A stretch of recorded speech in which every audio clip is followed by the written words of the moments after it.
Section 1. Peter Griffin, the man who built a world to survive it. There is a house on Spooner Street, tucked away in a small coastal town in Rhode Island, where the lights never seem to go off.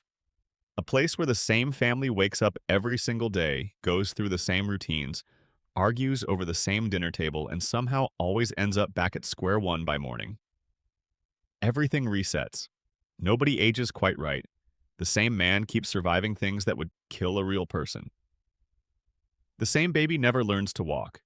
The same dog keeps pouring himself another martini and pretending he is on the verge of literary greatness. You have seen this family your whole life. You know their faces, their voices, their rhythms. And yet, the longer you sit with the details, the longer you let your mind settle into the quiet corners of this world and actually look at what is there, the more you start to feel like something underneath all of it does not quite add up. These are the theories, not just the fun ones, not just the ones that make you go, for 30 seconds before you change the channel. These are the theories that, if you follow them far enough, start to feel less like fan speculation and more like the only explanation that makes any real sense. And we are going to go through every single character, every single one. We are going to take them apart, hold each piece up to the light, and see what we find underneath. So get comfortable, settle in, let the room go quiet around you. This one is going to take a while, and that is exactly the point. Let us start with the man at the center, the man around whom every other story orbits, the big, round, frequently incompetent heart of this entire universe. Peter Griffin. At first glance, Peter seems simple. He is a large man. He is not particularly bright. He loves beer, he loves television, he loves his family. In the clumsy and often destructive way that certain kinds of people love things, fully, carelessly, without any real understanding of the damage they cause. He works at the Pawtucket Patriot Brewery. He hangs out at the Drunken Clam. He fights a giant chicken in the middle of the street every so often for reasons that are never entirely clear. He is, on the surface, a joke. A walking cartoon of a certain kind of American man, broad and loud and funny, in the way that a car crash is almost funny if everyone walks away from it. But here is where things get complicated. There is a theory, and it is one of the oldest, most detailed, and most unsettling fan theories to ever emerge from the entire history of animated television. That suggests the world of this show does not exist at all. Not as a real place. Not as a real town with real streets and real people living real lives.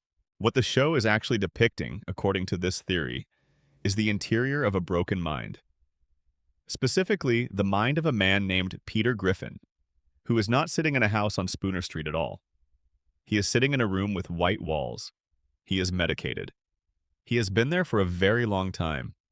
And everything you have ever seen on this show, every joke, every chicken fight, every cutaway, every ridiculous adventure, is a fantasy he constructed to survive something so terrible that his mind simply could not hold it and remain intact. The theory begins not with Peter, but with his daughter. In the reality outside the fantasy, Meg Griffin was not the unfortunate, unpopular, beanie-wearing girl that the show presents. She was something else entirely. She was beautiful and popular and kind, the kind of teenager that people actually remember fondly after high school. She had a best friend, a confidant, a little brother who needed her more than almost anyone needs anything in this world. And that brother was Chris.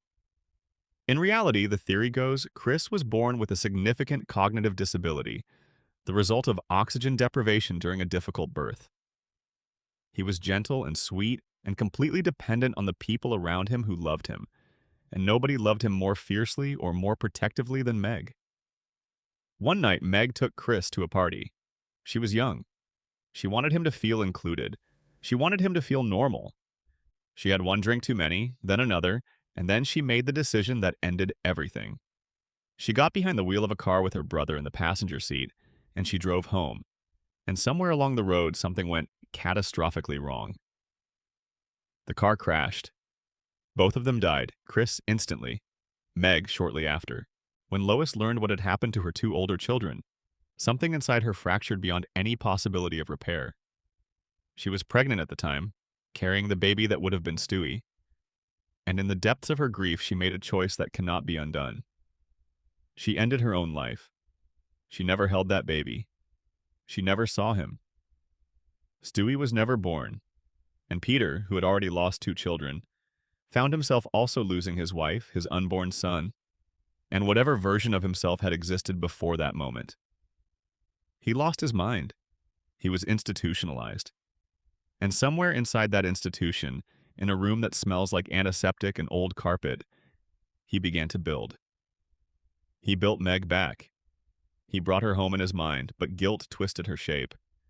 Because some part of him, some raw, honest corner of himself that refused to be drowned out by the fantasy, still held Meg responsible for what happened. So in the world he built, Meg is punished. She is the ugly one. She is the unloved one. She is the one the family rejects without ever being able to explain exactly why.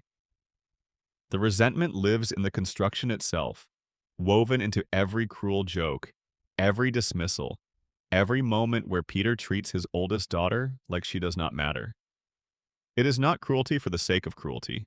It is guilt wearing a costume. He built Chris back too, but Chris in the fantasy is healthy and physically present, just with a kind of gentle blankness that echoes the reality. A boy who is sweet and good-natured, and never quite all the way there, as if even in Peter's most comforting dream, some shadow of the truth still lingers around the edges. He built Lois back, alive and warm and still his wife. But his relationship with her in the fantasy is fractured in ways that keep surfacing through the humor. He loves her desperately but treats her badly. He pushes her away and then reaches for her. He sabotages the very thing he is trying to protect over and over again because his subconscious knows that he could not protect her in reality, and some part of him will never forgive himself or her for that. He built Stewie, the baby who never breathed a single real breath of air. He built him as a genius, brilliant beyond measure, capable of anything. Because a father who loses a child before they are even born will sometimes make that child into everything in their imagination, every potential realized, every gift unlocked. And because his grief about losing Lois is so entangled with the existence of Stewie, because Stewie is in a terrible way the reason Lois died, the pregnancy that she could not survive emotionally, the baby in the fantasy wants to kill his mother. Stewie's obsession with ending Lois's life is not a plot point. It is Peter's rage at what that pregnancy cost him, given a voice and a yellow shirt and a British accent. And then there is Brian, the dog. In the fantasy, Brian is the smartest, most articulate, most thoughtful person in the house. He reads, he thinks, he has real opinions about the world. He speaks in the way that Peter, in a different life, might have spoken, or might have wanted to speak. The theory suggests that Brian is not really a dog at all, within the logic of the fantasy. Brian is the intelligent version of Peter himself. He is the man Peter might have been if things had gone differently. He is the voice of everything reasonable and considered and self-aware that the real Peter has lost access to. The fantasy keeps them separate. Brian and Peter occupy the same world. They are best friends, but they are never the same person, because Peter cannot allow himself to be both the fool and the wise man at once. The guilt will not permit it, so he splits himself down the middle. The fool stays Peter. The wise man becomes a dog who drinks martinis and writes unpublished novels and carries around a longing for something he cannot quite name. Now, the question people always ask when they hear this theory is, what is Peter's actual life like? Who is he sitting in that room? The theory suggests he was not always a foolish man. In reality, Peter Griffin was reasonably intelligent. Not a genius, but a real person, capable of real thought. He worked. He loved his family. He tried to be a good father and mostly succeeded, in the ordinary, unremarkable way that most fathers succeed at most things most of the time. His failure was not cruelty or selfishness. It was simply being in the wrong place and not being able to stop what was coming. And that kind of failure, the helpless kind, the kind where you did nothing wrong and everything went wrong anyway, is sometimes the most devastating kind of all. His friends, Cleveland and Quagmire, visit him in the institution. They sit with him in that white room and they talk, and they tell him about their lives and about the world outside, and Peter listens. And some of what they say filters down into the fantasy and takes shape there as characters and events. The Cleveland Show in this framework is not a spin-off. It is what happened in the fantasy when the real Cleveland stopped visiting for a while. Peter's mind created an entire separate story about Cleveland, ran it alongside the main fantasy, then folded it back when the visits resumed. Every absurdity in the show, every moment that defies physics, every reset, every consequence-free disaster becomes, through this lens, not a failure of writing, but a feature of the dream. Dreams do not follow consequence. Dreams reset every morning. Dreams allow a man to be hit by a car and wake up fine, to set fire to his house and find it whole again by Tuesday, to suffer endlessly without ever really suffering, because the whole point of the dream is to keep living. The chicken fights, those long, elaborate, destruction-level brawls that Peter has with a giant chicken named Ernie at random intervals throughout the series, there is a layer to those too within this theory. They represent Peter's ongoing battle with his own guilt. The chicken is the part of him that will not let him rest. The part that keeps showing up, no matter how many times he beats it down, no matter how much wreckage they leave behind. It comes back. It always comes back. And they fight again and again, because the guilt of a parent who loses children does not go away. It just keeps finding new ways to throw itself at you. Now, is this the intended reading of the show? Absolutely not. The show is a comedy. It was made to make people laugh, and it has made hundreds of millions of people laugh over more than 25 years. The writers were not sitting in a room crafting an elaborate metaphor for paternal grief disguised as animated absurdism. But that is what makes this theory so remarkable. It was not written in, it was found there, living in the gaps between the jokes and the weird consistency of certain cruelties. In the way the fantasy keeps circling back to the same wounds, no matter how many times the reset button gets pressed. The world of this show is not random. Even when it feels most chaotic, most disconnected, most willfully absurd, there is a gravity to it. Something keeps pulling everything back to the same house, the same street, the same family. And the question this theory asks, the one that you cannot quite shake once you have heard it, is whether that gravity is creative momentum or whether it is the pull of a dream that a man needs too badly to ever let go of. Something about that idea is both deeply sad and oddly beautiful. A man who lost everything, using what is left of his imagination to keep his family alive, keeping them messy and difficult and loud and present, keeping them there, just there in the only way he still can. Before we move on to the rest of this family, take a second. Drop a comment down below. Tell me where you are watching or listening from and what time it is there right now. I love seeing where people are tuning in from. Whether you are in bed at 2 in the morning, on a long drive, doing dishes at noon, or just drifting somewhere in between. Hit that subscribe button if you want to come along for the rest of this. We are just getting started, and trust me, the further we go down this particular rabbit hole, the stranger and the more compelling it gets. Let us keep going. Section 2. Lois Griffin, the heiress who chose the wrong life on purpose. There is a version of Lois Griffin's life that goes like this. She is born into extraordinary wealth, grows up in a mansion on the Connecticut coast, is educated at the finest schools money can access, has every opportunity that privilege can provide. And then Basalaye, at the age when most wealthy girls from wealthy families are preparing to marry wealthy men and continue the neat, comfortable cycle, she turns her back on all of it.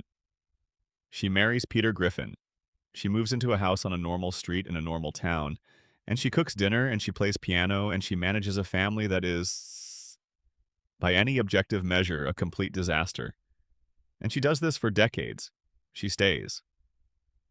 The surface explanation is love. Peter is big and ridiculous and frequently catastrophic, but he loves her in that loud, uncomplicated way. And Lois, who grew up in a house that had wealth but not necessarily warmth, chose chaos, chose this. But the fan theories around Lois are not satisfied with the surface explanation.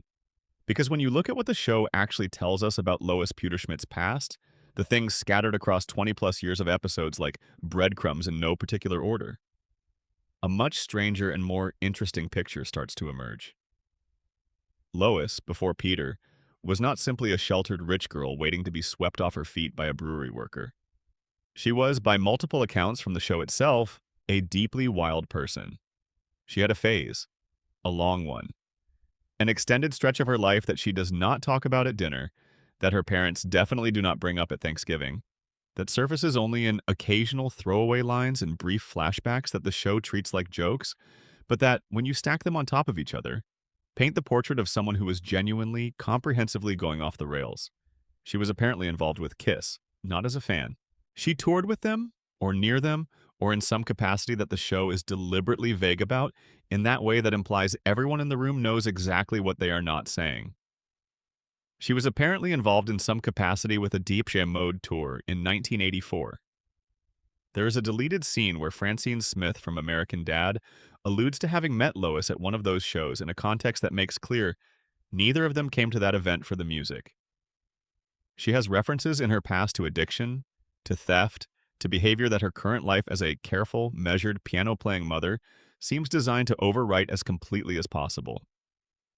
Her brother Patrick was committed to a mental institution after he became a serial killer who targeted overweight men. Her father Carter is a cold, controlling man who never approved of Peter and never stopped reminding Lois of that. Her mother Babs has her own complicated history that the show gestures at without fully exploring. Here is the theory that weaves all of that together. Lois did not choose Peter in spite of who she was. She chose Peter because of who she was. Or more precisely, she chose Peter because of what she was running from. The theory goes like this. Lois Pewterschmidt was, by her late teens and into her 20s, in genuine trouble. Not in the cute, relatable, youthful rebellion way. In the serious, this could end badly way. The addiction references in the show are not throwaway jokes when you read them as a continuous thread. The behavior she alludes to around concerts and parties, and the company she was keeping, this was a person who was using the access that wealth provides to go somewhere very dark, very quickly, in the way that sometimes only people with real resources can manage. Her father Carter, rather than helping her, was applying pressure. Carter Pewterschmidt is a man whose emotional vocabulary consists almost entirely of control and disappointment. He did not see a daughter in crisis. He saw a liability. He saw someone embarrassing the family. His solution was not treatment or support or patience. His solution was to find someone controllable, or at minimum, someone whose love for Lois was so uncomplicated and so unconditional that she would be tethered to him more effectively than any institution could manage. Peter Griffin, in this reading, was not an accident or a rebellion. He was, at least in part, a choice that Lois made with clear eyes. She knew what she was getting. She knew what his limitations were. She knew that his world was small and that small worlds, for a person who had spent years in worlds with no walls at all, can feel like salvation. She married Peter because Peter was safe. Not safe like a padded room. Safe like a harbor. Loud and kind of battered and perpetually leaking, but a harbor nonetheless. The theory does not stop there. It goes further into why Lois, as the show progresses, gets gradually darker. More passive-aggressive, more willing to let terrible things happen, more capable of a kind of cold manipulation that sits in strange contrast to her ostensible warmth. The suggestion is that the wildness never left. It is still in there, pressed down under the piano practice and the school meetings and the patient, long-suffering sighing at Peter's latest disaster. It comes out in moments. The episode where she discovers she is devastatingly good at fist-fighting. The moments where she reveals she can be just as self-serving and dishonest as anyone else in the house. The stretch of episodes where she gets a taste of something that feels more exciting than her life and does not want to put it down. There is also the matter of her attraction to Brian. Brian, as we will get to in his own section, loves Lois. He has loved her since before the show began, probably. And while the show plays this as comic, there is a reading within this theory that takes it more seriously. Lois recognizes in Brian the version of herself that she buried. The intellectual, the writer, the person with something to say, and nowhere quite safe to say it. She is drawn to him and then keeps him at a careful distance because some part of her knows that Brian represents the part of her life she could have had if she had kept going in the direction she was heading before Peter. Brian is the parallel path. He is the life of the mind that she traded away when she chose the harbor. This theory also addresses her relationship with her children in a way that feels, unfortunately, very coherent. Chris she loves straightforwardly. In that easy way, parents sometimes love the child who gives them the least trouble emotionally. Stewie she is fascinated by and slightly afraid of, even if she cannot consciously articulate why. She senses on some level that there is something in that baby that is not entirely a baby. And Meg. The theory about Lois and Meg is genuinely the most uncomfortable piece of it. Because the show is very clear over many seasons that Lois is not simply negligent toward Meg. She is, in specific moments, cruel to her. She gives Meg a bottle of pills in a Sylvia Plath novel and says, whatever happens, happens. She nearly drops Joe Swanson to his death when he asks her to pretend he is her child and then immediately stops caring the moment he reminds her of Meg. These are not the actions of a distracted mother. These are the actions of a mother who, for reasons the show never fully explains, has decided that this particular child does not require her protection. The theory suggests that Lois recognizes in Meg something she recognizes in herself, and that recognition is not a source of tenderness. It is a source of dread. Meg has her mother's potential for intensity, for feeling too much, for wanting things she cannot have. Lois looks at her daughter and sees a mirror she would rather not look into. The cruelty is not hatred. It is the way people sometimes treat the parts of themselves they have the most complicated relationship with. There is one more layer, and it is the one that connects to the broader theory of the whole show. If Peter is a man in an institution constructing a fantasy, then Lois in that fantasy is his memory of her, filtered through his love, and his grief and his guilt. The real Lois, the one who died, was complicated. She was not the patient saint. She was a real person with a real history that included genuine darkness. And Peter, who loved her enough to build her back from nothing, cannot quite get her to be perfectly simple even in a dream. The past keeps leaking through, the wildness keeps surfacing. Because love that is true enough to survive catastrophe also tends to be honest enough to include the parts that are hard. Lois Griffin is not a housewife. She is not simply a long-suffering saint in a green dress who chose the wrong man and made peace with it.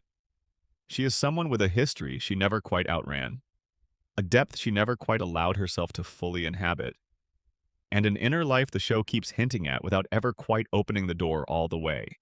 The door, in this reading, is exactly the right distance ajar, just enough to see the shape of something moving in the dark. Section 3. Meg Griffin, the scapegoat, the secret mother, and the most truthful person in the room. Let us be honest about something before we get into the theories. Meg Griffin is, for a long and uncomfortable stretch of this show's history, treated in a way that does not feel like comedy. It feels like punishment. She is insulted, physically mistreated, abandoned, forgotten, and subjected to a sustained campaign of cruelty by the people who are supposed to love her most, across more than a decade of episodes, with only occasional breaks where the show seems to remember that she is a person and not a target. The theories about Meg fall into a few different categories, and they are worth spending real time on because out of all the characters in this world, Meg is the one where the gap between what the show presents and what might actually be true is the widest and the most interesting. Let us start with the most famous one. The theory that Meg is Stewie's biological mother is not new, but it is remarkably well constructed for something that originated as a Reddit thread. The bones of it are these. Meg, at some point before the show's timeline begins, or in the early period of it, became pregnant by a boy who promptly disappeared when she told him. She was a teenager. She had no resources of her own, no support system that would withstand that kind of revelation, and nowhere to go with it. Lois, who has her own history of making complicated decisions about things she cannot control, made a decision. With Brian's help, and the theory emphasizes Brian's involvement specifically, because Brian is smart enough to manage a cover story and loyal enough to Lois to keep one going for years, they quietly arranged for Stewie to be born as Lois's child. Peter was too credulous to question it. Chris was too young and too simple. And Meg, who was present for all of it, was rewarded for her cooperation with the only currency the Griffin household had to offer her: continued membership in the family. The evidence the theory points to is not nothing. Every time the show depicts Stewie's birth, the scene is cut or shown from a perspective that never clearly shows the mother's face. That is a specific and repeatable choice, not an accident. The show is careful about that particular image in a way it is not careful about almost anything else. The theory also points to the unusual intensity of the bond between Meg and Stewie in the episodes where the show allows them to actually interact. Moments where Stewie shows Meg more genuine care and warmth than he shows almost anyone else in the house, in a way that feels less like sibling affection and more like something that runs deeper and stranger. The counter evidence is obvious. The timeline is messy, Meg would have been very young, and the show is not shy about ignoring its own continuity when it suits the joke. But within the logic of the theory, those inconsistencies become part of the point. The cover-up was imperfect. The timeline does not quite add up because it was never meant to be examined this closely. Now let us move to the other major Meg theory, the one that recontextualizes not just her character but the entire show's relationship with her suffering. This theory takes the darkness head-on and argues that Meg's treatment is not a creative failure or a joke gone too far. It is a representation of something real. The theory goes that Meg, in the show's reality, is not actually experiencing these things as an outsider would experience them. She has adapted. She has found a way to survive in an environment that would destroy most people by developing a kind of psychological resilience that the show occasionally glimpses and then flinches away from because it is too genuinely disturbing to sit with for long. The episode that the theory centers on is the one where Meg finally confronts her family during a hurricane. She snaps. She says all of it. Every true thing about her father, her mother, the way they have failed her, the way they have used her as a repository for everything they cannot stand about themselves. She says it with perfect accuracy and real feeling, and for a few minutes, the show becomes something genuinely uncomfortable to watch in a way that has nothing to do with humor. And then, at the end, she takes it all back. She goes to Brian and she says she is choosing this. She is choosing to be the punching bag, because without her absorbing the damage, the family falls apart. The surface reading of that ending is that it is a cruel joke at Meg's expense, the show undoing its own most honest moment because the reset button is easier than consequences. The deeper reading is that Meg made a genuine calculation. She looked at what happened to her family when she stopped absorbing the cruelty. They turned on each other in real time. Peter and Lois and Chris and Brian, the whole house corroding instantly. And she decided that if the choice is between her suffering and their destruction, she would rather it be her. Not because she thinks she deserves it, not because she has accepted that she has no value, but because of all the people in that house, she is the only one who is strong enough to carry it. She has been carrying it so long that she has become, in some structural sense, load-bearing, and she knows it. That is not a defeat. That is a kind of terrible, quiet heroism that the show almost never gives her credit for. The theory connects this to Meg's occasional displays of genuine toughness. Episodes like Dial Meg for Murder, where she emerges from a stint in juvenile detention transformed, physically capable, psychologically hardened, and briefly more frightening than anyone else in the house. The show treats this as funny, then walks it back. But the theory suggests it is a glimpse of who Meg actually is underneath the punching bag exterior. She is not the weakest person in the family. She might be the strongest. She is just the one who has agreed, in a transaction nobody ever made explicit, to not show it. There is also the Peter in the institution reading of Meg, and it is worth returning to here. If the entire show is Peter's fantasy, then Meg is the child Peter both loves and cannot forgive. She is the one who, in the real world, caused the accident. She is the one who, through her own teenage mistake, set off the chain of events that cost Peter everything. In the fantasy, his grief and his guilt and his desperate love for her all live in the same body. He punishes her because he cannot forgive her. He occasionally shows her tenderness because he cannot stop loving her. The two things coexist inside the dream the way they coexist inside real grief, not resolved, not reconciled, just permanently present together. And here's the part that makes this theory quietly devastating. In the real world, Meg was a good daughter. She was beautiful and kind, and she took her brother to a party because she wanted him to feel included. She made a mistake that cost everything, and the punishment Peter gives her in the fantasy, the years and years of cruelty, the erasure of her loveliness, the transformation of her into something unloved and unlovable, is not what she deserved. It is what guilt looks like when it has nowhere else to go. The last layer of the Meg theory is the one that connects to her potential future. The show occasionally glimpses alternate versions of her. A future Meg who is fierce and capable. A version of Meg who is not defined by the house on Spooner Street. A Meg who gets out and becomes someone remarkable in the absence of everyone who diminished her. These glimpses are always brief. The show always snaps back. But they are there, recurring, like the show's unconscious keeps trying to say something that its conscious self will not permit. The theory is simply that those glimpses are true, that somewhere outside the dream, or after it, or in the space where stories go when no one is watching, Meg Griffin is exactly as remarkable as those moments suggest. That all the suffering was load-bearing, not for the family's comfort, but for her own strength. That what looks like defeat, if you watch it long enough, starts to look like preparation. Section 4. Chris Griffin. The artist who never got to be among all the Griffins, Chris is the one who gets the least attention from fan theorists, and that absence is itself a kind of clue. When something in a story is overlooked, it is sometimes because there is nothing there worth looking at. But more often, it is because the thing that is there makes too much sense in a context that nobody wants to examine directly. Chris Griffin is, on the surface, the simple one. He is heavy and blonde and sweet and not particularly clever.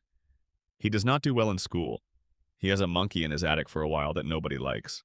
He worships his father, and his father mostly ignores him. He is defined by a kind of blank cheerfulness that the show occasionally punctuates with moments of unexpected insight or savant-level knowledge, as if something much more interesting than the usual. Chris is briefly surfacing before being pressed back down. That surfacing, those moments where Chris is suddenly articulate and perceptive and capable of something the show usually pretends he cannot do, is where the theories live. The most consistent piece of information the show gives us about Chris, that it then largely fails to develop, is that he has a real, significant artistic gift. He draws. He draws well. He draws in a way that suggests not just talent, but genuine vision. The ability to see the world in a particular way and translate that seeing onto paper with real skill. In multiple episodes, this gift is briefly centered and then abandoned when the plot moves on, as if the writers keep remembering it exists and then forgetting again. The theory suggests that this is not careless writing. It is a portrait of what happens to gifted children in houses that cannot hold them. Chris's talent for art exists inside a family where the dominant modes of expression are Peter's blunt chaos and Lois's careful management of that chaos. There is no room for something subtle. There is no room for something that requires stillness and attention, and the kind of inner quiet that art requires. Chris's gift is real, and the house on Spooner Street has been quietly suffocating it for his entire life, not through active cruelty, but through the much more common mechanism of simply never making space for it. Peter praises Chris for the wrong things and ignores him for the right ones. Lois has too much to manage to pause long enough to look at what her son is actually doing when he draws. The theory extends this into a reading of Chris's general blankness. His apparent lack of intelligence is not, according to this theory, genuine cognitive limitation. It is the result of a child who learned very early that thinking carefully about the world produced observations that nobody around him was interested in, and who eventually stopped making the effort. The savant-like bursts of knowledge, his encyclopedic understanding of film and television, his occasional devastating clarity about subjects he is supposed to be too simple to understand, these are not anomalies. They are the baseline. The blankness is the mask. There is a deeper version of this theory that connects Chris to the Peter in the Institution, reading from the first section. And it is the most quietly heartbreaking version. In the real world, according to the overarching theory, Chris was born with a cognitive disability caused by oxygen deprivation at birth. He was the child who needed Meg most, who relied on her most, who she loved with that specific fierceness that the disabled siblings of caring people sometimes inspire. In the fantasy that Peter builds, Chris is given back his health. His body works the way it was supposed to work. But Peter's guilt and grief are too thorough for the repair to be seamless. So the health is there, but the wholeness is not quite. Chris in the fantasy is complete and incomplete at the same time, vivid and blurry in alternating measures. a child who keeps almost becoming something remarkable and never quite arriving. The relationship between Chris and the monkey in his attic, an entity called Evil Monkey that only Chris can see, that terrorizes him in his bedroom while the rest of the family dismisses his terror as childish imagination, is also theoretically interesting. The conventional reading is that it is a recurring gag. The stranger reading is that the evil monkey represents whatever it is in Chris that is not supposed to be there. The anger, the awareness, the perception that does not fit the simple narrative everyone around him has agreed upon. The thing that lives in the attic of Chris Griffin is the part of Chris Griffin that the world refuses to see. And of course, only he can see it. Of course, it frightens him. That is what it is like to have a self that does not fit the story other people have written about you. One more thread worth pulling in the Chris section. The show drops in a throwaway joke in a season 10 episode, the suggestion that there is another Griffin child who died. Peter mentions it, casually, cruelly even, in the way the show delivers its darkest information, referring to an older brother who was better than Chris at everything and is no longer present. The show never follows this up. It is treated as a gag. But the theory community has noted that in the architecture of the Peter building a fantasy reading, a dead child who was better at everything is exactly the kind of unbearable detail that would surface from a broken mind. Not deliberately, not as exposition, just leaking through the way the truth always leaks through eventually, even in dreams. Chris Griffin is the Griffin family's most under-theorized member. And maybe that is right. Maybe some things are sad enough without a conspiracy behind them. A kid with real gifts, growing up in a house too loud to hear him. An artist who never got the quiet he needed. A boy who built a mask of cheerful blankness and has been wearing it so long he has half forgotten it is a mask. That is not a theory. That is just the saddest true story the show keeps telling without ever quite meaning to. Section 5. Stewie Griffin. The digged god, the eternal villain, and the baby who was never a baby. Here is the thing about Stewie Griffin that the show establishes in its very first season and then spends the next 20-plus years trying to walk back from. He built a working time machine before he learned to walk. He designed and constructed weapon systems that outpace anything in current military use. He spoke in full, syntactically complex sentences about subjects, philosophy, military strategy, engineering, the frustrating limitations of his maternal relationship, that no one-year-old has any framework to even begin to access. He is not a precocious baby. A precocious baby is one who learns to speak a few months early and can identify colors with unusual accuracy. Stewie Griffin, in his original presentation, is operating at a level of intelligence that has no business existing in any human being at any age, let alone in a child who still wears a diaper and requires a high chair at the dinner table. The theories about Stewie all, in one way or another, circle this central, impossible fact. Something is wrong with the picture. Something does not fit. And the question is, what exactly is Stewie Griffin if we take seriously the idea that the show is telling us something true? The oldest and most persistent theory is the de-aging one.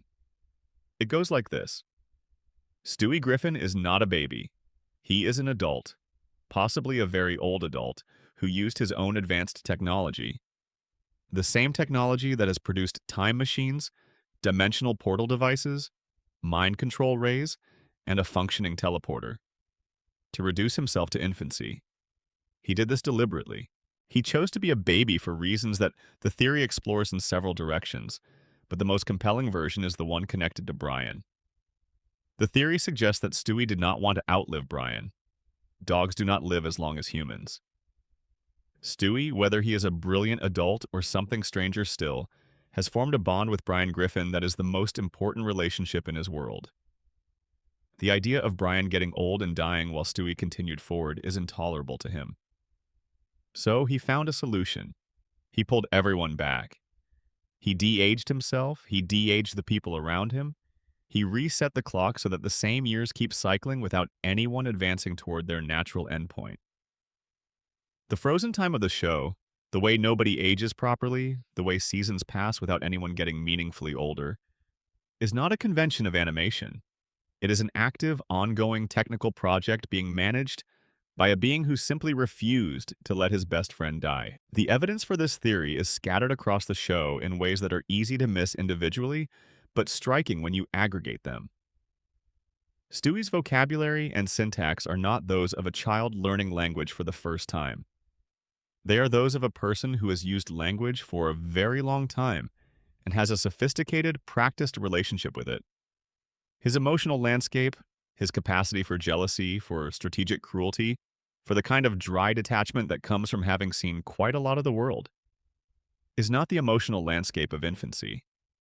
His relationship with the time machine specifically, is not that of a child who built an interesting toy. It is that of someone for whom time travel is a familiar and frequently used mode of problem solving. The episode that the theory most often points to as the richest piece of evidence is the one from season 14 called Baby Stewie, in which Stewie discovers that his intelligence will decline when he goes through puberty. His reaction to this information is not the reaction of a child. It is the reaction of a person who has had intelligence for a long time and is absolutely not willing to lose it. The measures he takes to prevent it are immediate, extreme, and technically sophisticated in ways that presuppose a deep existing knowledge of his own genetics and neurology. A genuine one-year-old who is just naturally gifted would not have the context to feel what Stewie feels in that episode. Stewie's horror at the prospect of losing his intelligence is the horror of someone who remembers having it before the current body he is in. There is a spin-off of this theory that goes further still, into territory that is genuinely difficult to follow but fascinating to try. This version of the theory suggests that Stewie is not simply a de-aged adult, but something outside the normal constraints of human existence altogether. The Big Bang Theory episode in which it is revealed that Stewie was inadvertently responsible for the creation of the universe is treated by the show as an audacious joke. The theory treats it as a lore entry. If Stewie caused the Big Bang, even accidentally, even through the paradoxical mechanics of time travel, then Stewie is not a character within the universe. He is something that pre-existed, something that has existed for longer than anything we have a word for. He is a being of incomprehensible age who is currently living in a yellow shirt in a suburban Rhode Island house, who chose this life, who chooses to be here. Why would something like that choose a house on Spooner Street? The theory has an answer for that too. Because Stewie, for all his power and all his knowledge and all his ancient perspective, is lonely in the particular way that only things that have existed forever can be lonely. The friendships available to a being of genuinely unlimited capability are not the ordinary friendships that other people have. Most relationships collapse under the weight of the asymmetry. Stewie has tried worlds and timelines and incarnations, and none of them have given him what a white Labrador retriever with a drinking problem and unrealized literary ambitions gives him without even trying. Brian is uncomplicated in his love. Brian is present. Brian is here. And so Stewie stays. He builds new devices. He goes on new adventures. He keeps the clock from moving in the lethal direction. He disguises himself, in the cleverest possible way, as the most helpless-seeming thing there is, an infant, because nothing is better protected than something that appears to need protecting. And he watches, from behind those enormous eyes and that measured British accent, a world that he built and continues to maintain and has chosen, for reasons that might be wisdom, or might be loneliness, or might be something in between those two things that does not have a name, to love. There is one more Stewie theory worth sitting with, and is the one that takes the show's own meta-awareness seriously. In a season 15 episode called Inside Family Guy, the show reveals that the Griffin family is actually performing on a show within a show, that they are actors playing exaggerated versions of themselves for the entertainment of an audience. The theory that grew from this episode suggests that Stewie's age is part of the performance, that the Griffins agreed, when they took on this project, to certain roles, that someone in that family offered to play a baby because it was funnier, because the contrast between an adult mind and an infant body was the more interesting choice than whatever his real appearance would have been, that the baby is a costume, and that the voice, the rounded vowels, the precise enunciation, the slightly theatrical quality to everything Stewie says, is the voice of a performer who has been in the role so long that the role and the person have started to blur at the edges, in the way that all long-running performances eventually do. Stewie Griffin, under any of these theories, is one of the most genuinely strange entities in the history of animated storytelling. Not because he is evil. The evil baby is the obvious layer, the first thing you see. What is underneath the evil baby What these theories are all circling from different angles with different evidence is something much harder to articulate. Something very old and very powerful, and, against all reason, still choosing to sit at a small table in a high chair and eat strained peas and wait for Brian to come home. Section 6. Brian Griffin. The Experiment, the Mirror, and the Dog Who Knew Too Much. We need to talk about Brian Griffin in a way that takes him seriously, because the show increasingly did not. And the theories that have grown up around him are partly a response to that abandonment, an attempt by the audience to make sense of a character whose decline felt too specific and too consistent to be accidental. There are three major theories about Brian, and they all originate from the same central mystery.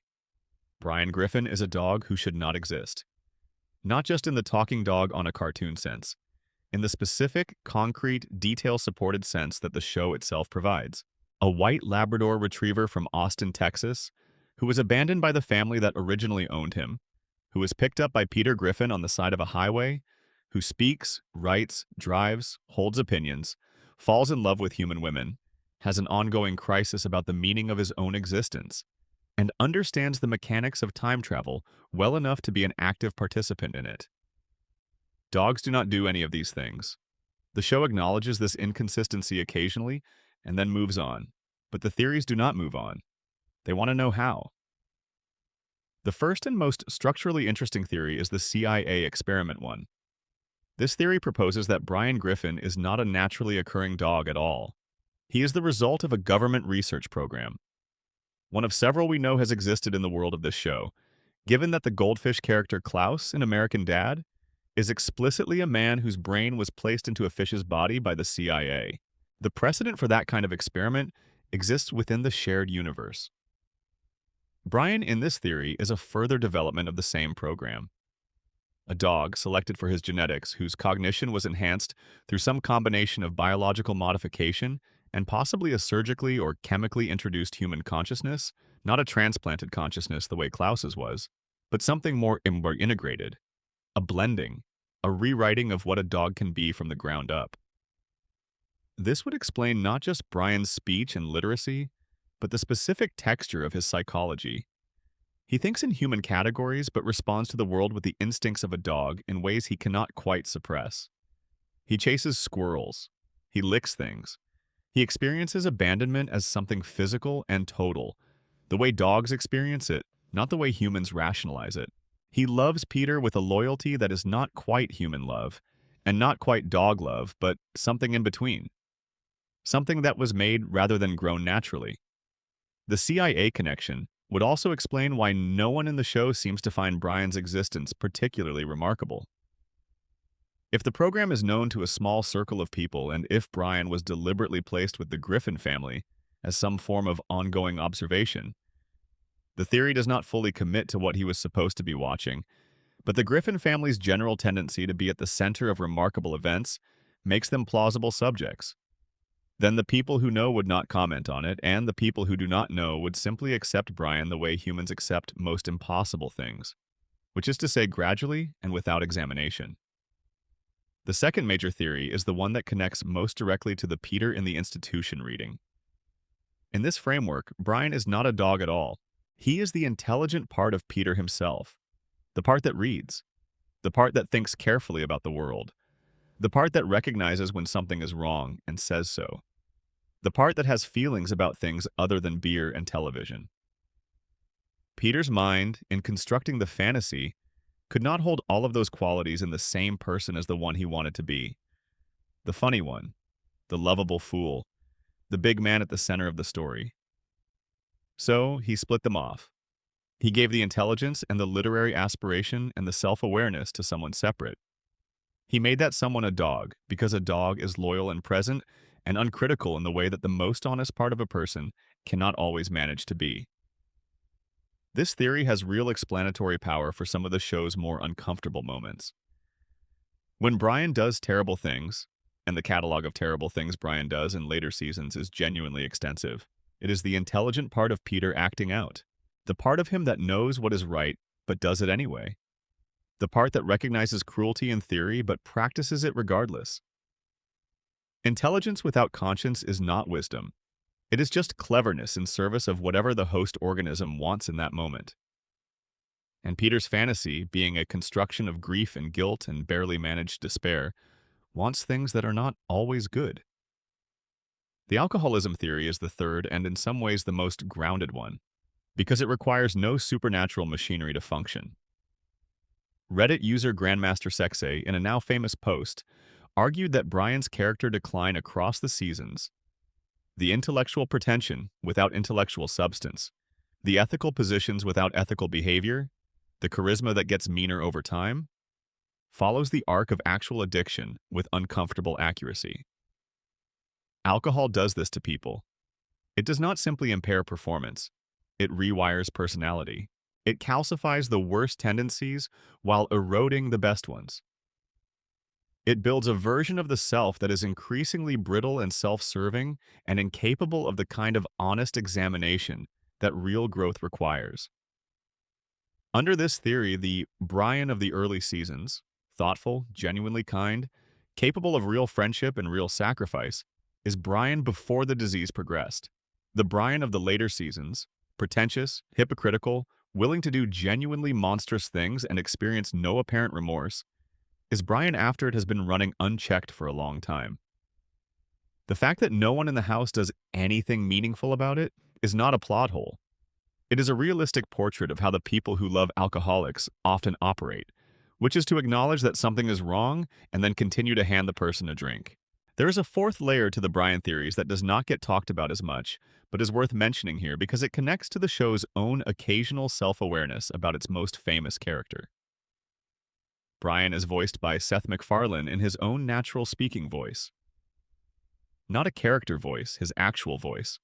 The voice he uses in interviews, the voice he used when he was pitching the show to Fox in 1998, the voice that came out of his mouth every morning before he sat down to build this world. There is a meta-theory that has circulated for years which suggests that Brian Griffin is not simply inspired by MacFarlane in the way that a writer is always somewhat present in the characters they create. Brian is MacFarlane's attempt to put his own most honest self inside the show he built. The aspiring writer who has already succeeded at something else and can never quite figure out what that means for his sense of self. The person who holds very strong opinions about art and culture and the world, and finds that those opinions do not always make him a better person. The one who loves in complicated and sometimes destructive ways. The one who is the smartest person in many rooms he has occupied, and has never quite figured out what to do with that. If Brian is MacFarlane's self-portrait, then Brian's arc across 25 years of television, the decline, the increasing unpleasantness, the gap between who he says he is and what he actually does, is a remarkable thing. It is either MacFarlane being uncomfortably honest about his own limitations, rendered safe by the fictional container of a talking dog, or it is what happens when a character outlives his creator's interest in managing him carefully. Or, most likely, it is both of those things happening simultaneously and being indistinguishable from each other. Brian Griffin died in season 12. He came back 2 episodes later. The death was real enough that people mourned him in public. The resurrection was quick enough that the mourning was immediately reframed as manipulation. And the show kept going, with Brian in it. In it, as if nothing had happened. Because in a world built inside a broken mind, nothing that happens outside the mind's permission ever really sticks. Section 7. Quagmire.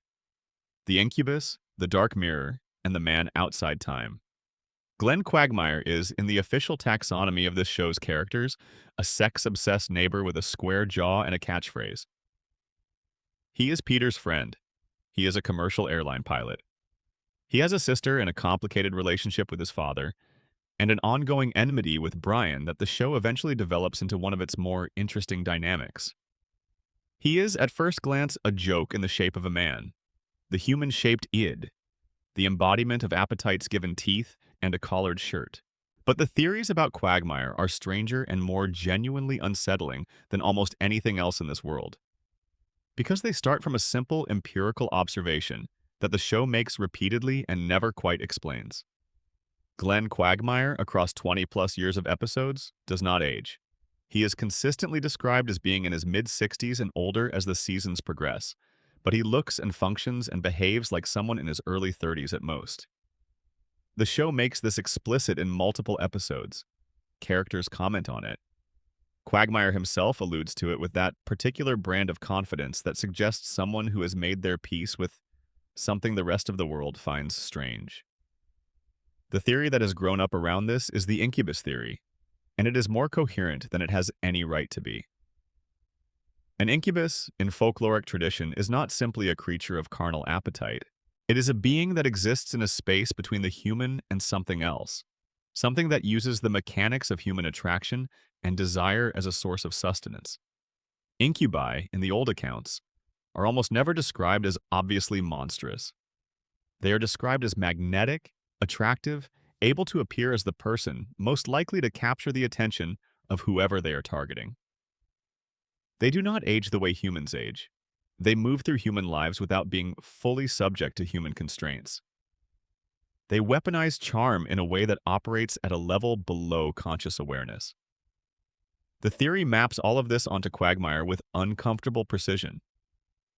His success with women is not simply a character trait or a running joke. It is far too consistent, far too absolute, far too indifferent to the ordinary factors, personal chemistry, circumstance, timing, that govern real human attraction. It is the success of something that has been doing this longer than human memory extends, and has gotten very good at it in the way that anything gets very good at something it has been doing for a very long time. The STDs are interesting in this context too. Quagmire has them. Multiple episodes confirm this, and he appears to be aware of it, even weaponizing them in at least one case. But they do not visibly affect him. They do not limit him. They do not progress in the way that infections progress in biological organisms. The theory suggests this is because whatever Quagmire is, he is not fully biological in the way that his neighbors are. He carries these things the way a vector carries something, present but not subject to it. His hatred of Brian is also theoretically interesting. Brian, under the CIA experiment theory or the fragment of Peter theory, represents something artificial, something made rather than born. And there is a long tradition in folklore of certain kinds of supernatural beings being able to perceive other non-naturals in ways that ordinary humans cannot. Quagmire's particular loathing of Brian, the way it runs deeper than any of Brian's actual offenses could justify, the way it feels like recognition rather than simple dislike, fits this pattern. He knows something is wrong with Brian in a way he has never been able to articulate.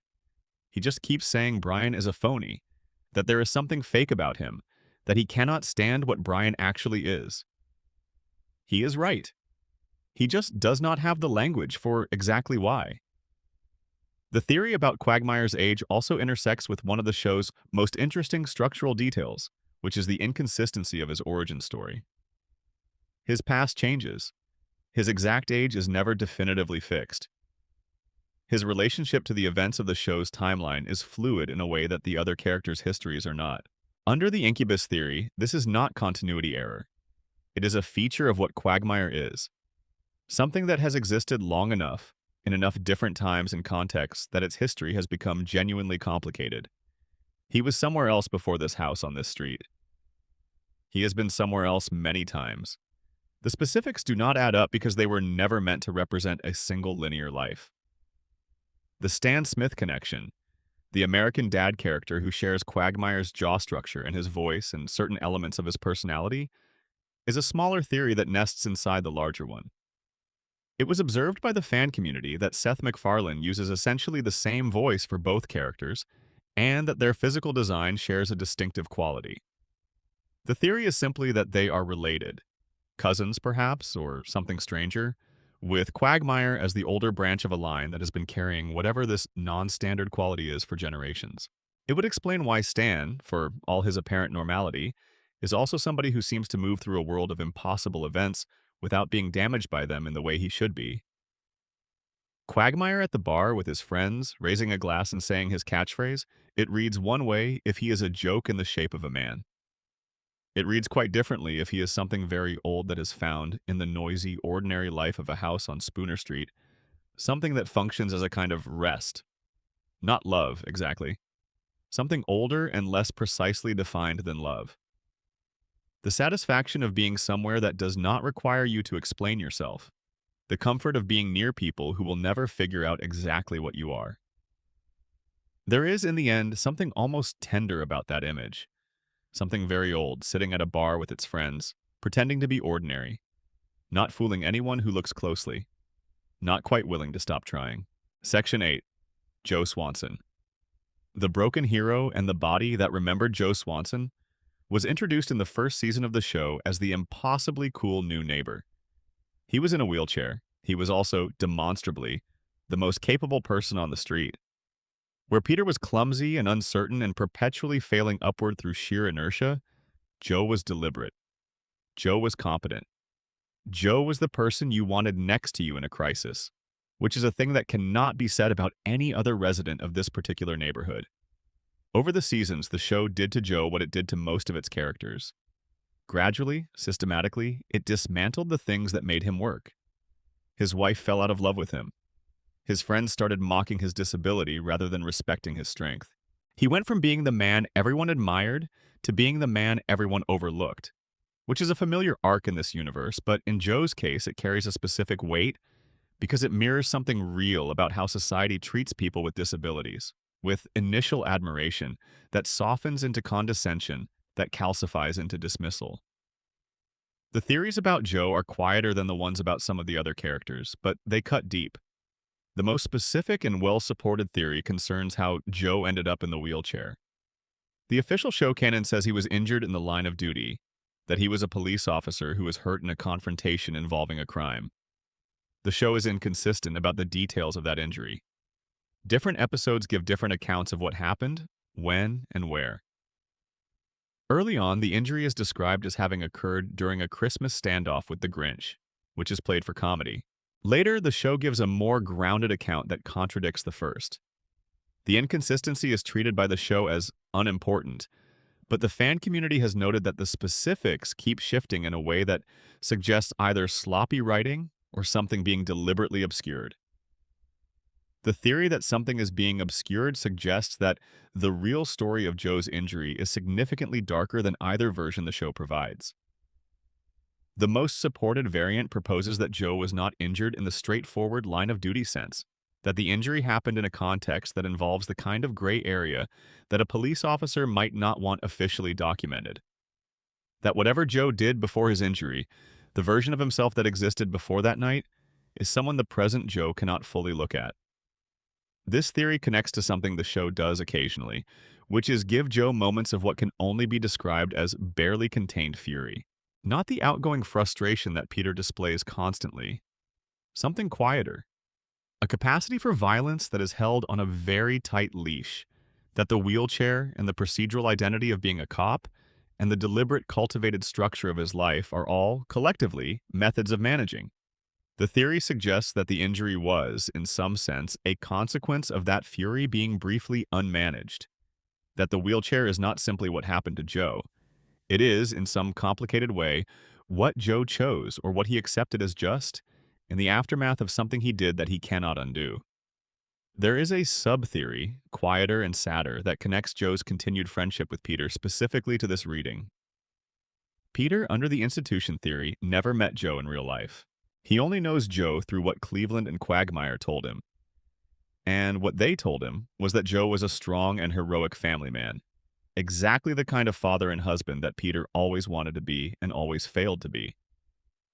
So Peter, in the fantasy, creates Joe as the embodiment of the husband and father ideal. Strong, devoted, dignified even when hurt, holding his family together through injury and neglect and his wife's gradual withdrawal of affection. That Joe eventually fails at this ideal too, that Bonnie leaves emotionally, that Joe's friends drift toward mockery. Is either the show letting the fantasy get away from Peter's intentions, or it is something more honest. A mind that is suffering enough knows, even in its own constructed comfort, that ideals do not hold, that the strongest man in the room eventually gets old and tired, that devotion without reciprocation is just loneliness with a better posture.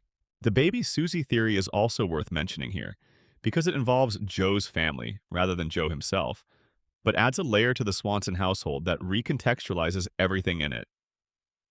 Susie Swanson, Joe and Bonnie's infant daughter, has an internal monologue that is heard occasionally by the audience. That internal monologue is voiced by Patrick Stewart, who also voices Avery Bullock, the CIA director on American Dad. The theory, which has been around for years, is that the casting is not a coincidence. That Susie Swanson is not actually Joe and Bonnie's daughter. That she is Avery Bullock, a CIA operative who has the documented ability to project his consciousness into infant bodies, using the baby as an avatar, conducting surveillance on the neighborhood from within the most unsuspecting possible disguise. If true, that means Joe Swanson's home, his quiet, contained, carefully managed domestic life, has been infiltrated from day one by a CIA intelligence operation. That the baby he is raising as his own is watching him. That the institution he served as a police officer and the institution that has installed itself in his nursery are potentially connected in ways he has never been permitted to know. Joe Swanson, in every theory about him, is a man who deserved better than what he got. He was the ideal, and the world the show builds is fundamentally not a world where ideals survive intact. The wheelchair, the fading marriage, the friends who stopped seeing him the way he used to be seen. All of it adds up to a portrait of what happens to the strongest person in the room when the room stops needing strength. What happens when heroism is no longer the currency that buys you anything? He keeps showing up, though. He keeps going to work. He keeps sitting at that bar. He keeps being there. That is not nothing. In this particular universe, that might be everything. Section 9. Cleveland Brown, the man who left the dream and came back. Cleveland Brown is, in the official narrative of the show, Peter's warm and patient best friend. He is the deliberate counterweight to Peter's volatility. Gentler, more measured, more willing to say the kind thing even when the honest thing would be easier. He has a long history with this neighborhood, a marriage that ended badly, a child who may or may not be who everyone thinks he is, and an entire separate television show built around him that lasted 4 seasons before folding him back into the original world. The Cleveland theories are, appropriately, a little more grounded than most. Cleveland does not have an incubus reading or a de-aging God reading. His theories are about identity and parentage, and the specific cruelty of being the calm one in a group of people who reserve their respect for the loudest voice in the room. The first and most structurally interesting theory connects directly to the Peter in the Institution reading. Cleveland and Quagmire, in reality, are Peter's friends who visit him in the institution. They sit with him, they talk to him, they describe their lives in the neighborhood and the people in it. And Peter takes those descriptions and builds characters around them inside the fantasy. The Cleveland of the fantasy is drawn from what the real Cleveland tells Peter about himself: patient, warm, inclined toward gentleness, but filtered through Peter's perception, which means that even the fantasy Cleveland is slightly simplified, slightly flattened into a role rather than allowed to be fully complex. The Cleveland show, under this reading, is what happened when the real Cleveland stopped visiting. Maybe he moved. Maybe he needed space from a friend who was too far gone to really reach. Maybe the visits were becoming too hard. Whatever the reason, Cleveland's absence from Peter's life created a gap in the fantasy, and the gap had to be filled. So Peter's mind built an entire separate story. The Cleveland show, 4 seasons of it, an entire alternate life in a different city with a different family, and ran that story internally as a way of keeping Cleveland present, even when he was not there. When Cleveland came back into Peter's life, the spin-off folded back into the main dream because it no longer needed to serve that function. This is, if you think about it, one of the most emotionally generous readings in the entire theoretical landscape of this show. A man in an institution, too broken to be reached by most people, keeping his friend alive in a story because the alternative, acknowledging that his friend has left, is too much to add to everything else he is already carrying. Now, Cleveland Jr. The theory about Cleveland Jr.'s parentage is one that the fan community has been circling for years, with a mixture of genuine curiosity and the specific discomfort that theories about paternity always carry when they involve betrayal and friendship. Cleveland Jr., as he appears in the Cleveland show, is significantly redesigned from his earlier appearances. Rounder, with different hair and glasses, and with a personality that reads less like Cleveland's son and more like a very specific other person's son. That other person, according to the theory, is Peter Griffin. Loretta Brown, Cleveland's first wife, Cleveland Jr.'s mother, was definitively unfaithful. The show confirms this. Her affair with Quagmire is a major plot point. The theory extends the infidelity further back to a relationship with Peter as well, which would place Cleveland Jr.'s actual parentage in genuinely complicated territory. The physical resemblance is there. The cheerful, round-faced, slightly lost quality that Cleveland Jr. carries in the Cleveland Show echoes Peter's children in ways that are easy to dismiss individually and harder to dismiss when you put them together. The show itself made a joke about this possibility, an episode where Peter sings about having a black son, which is either a random gag or the show's way of winking at a theory it is not prepared to confirm.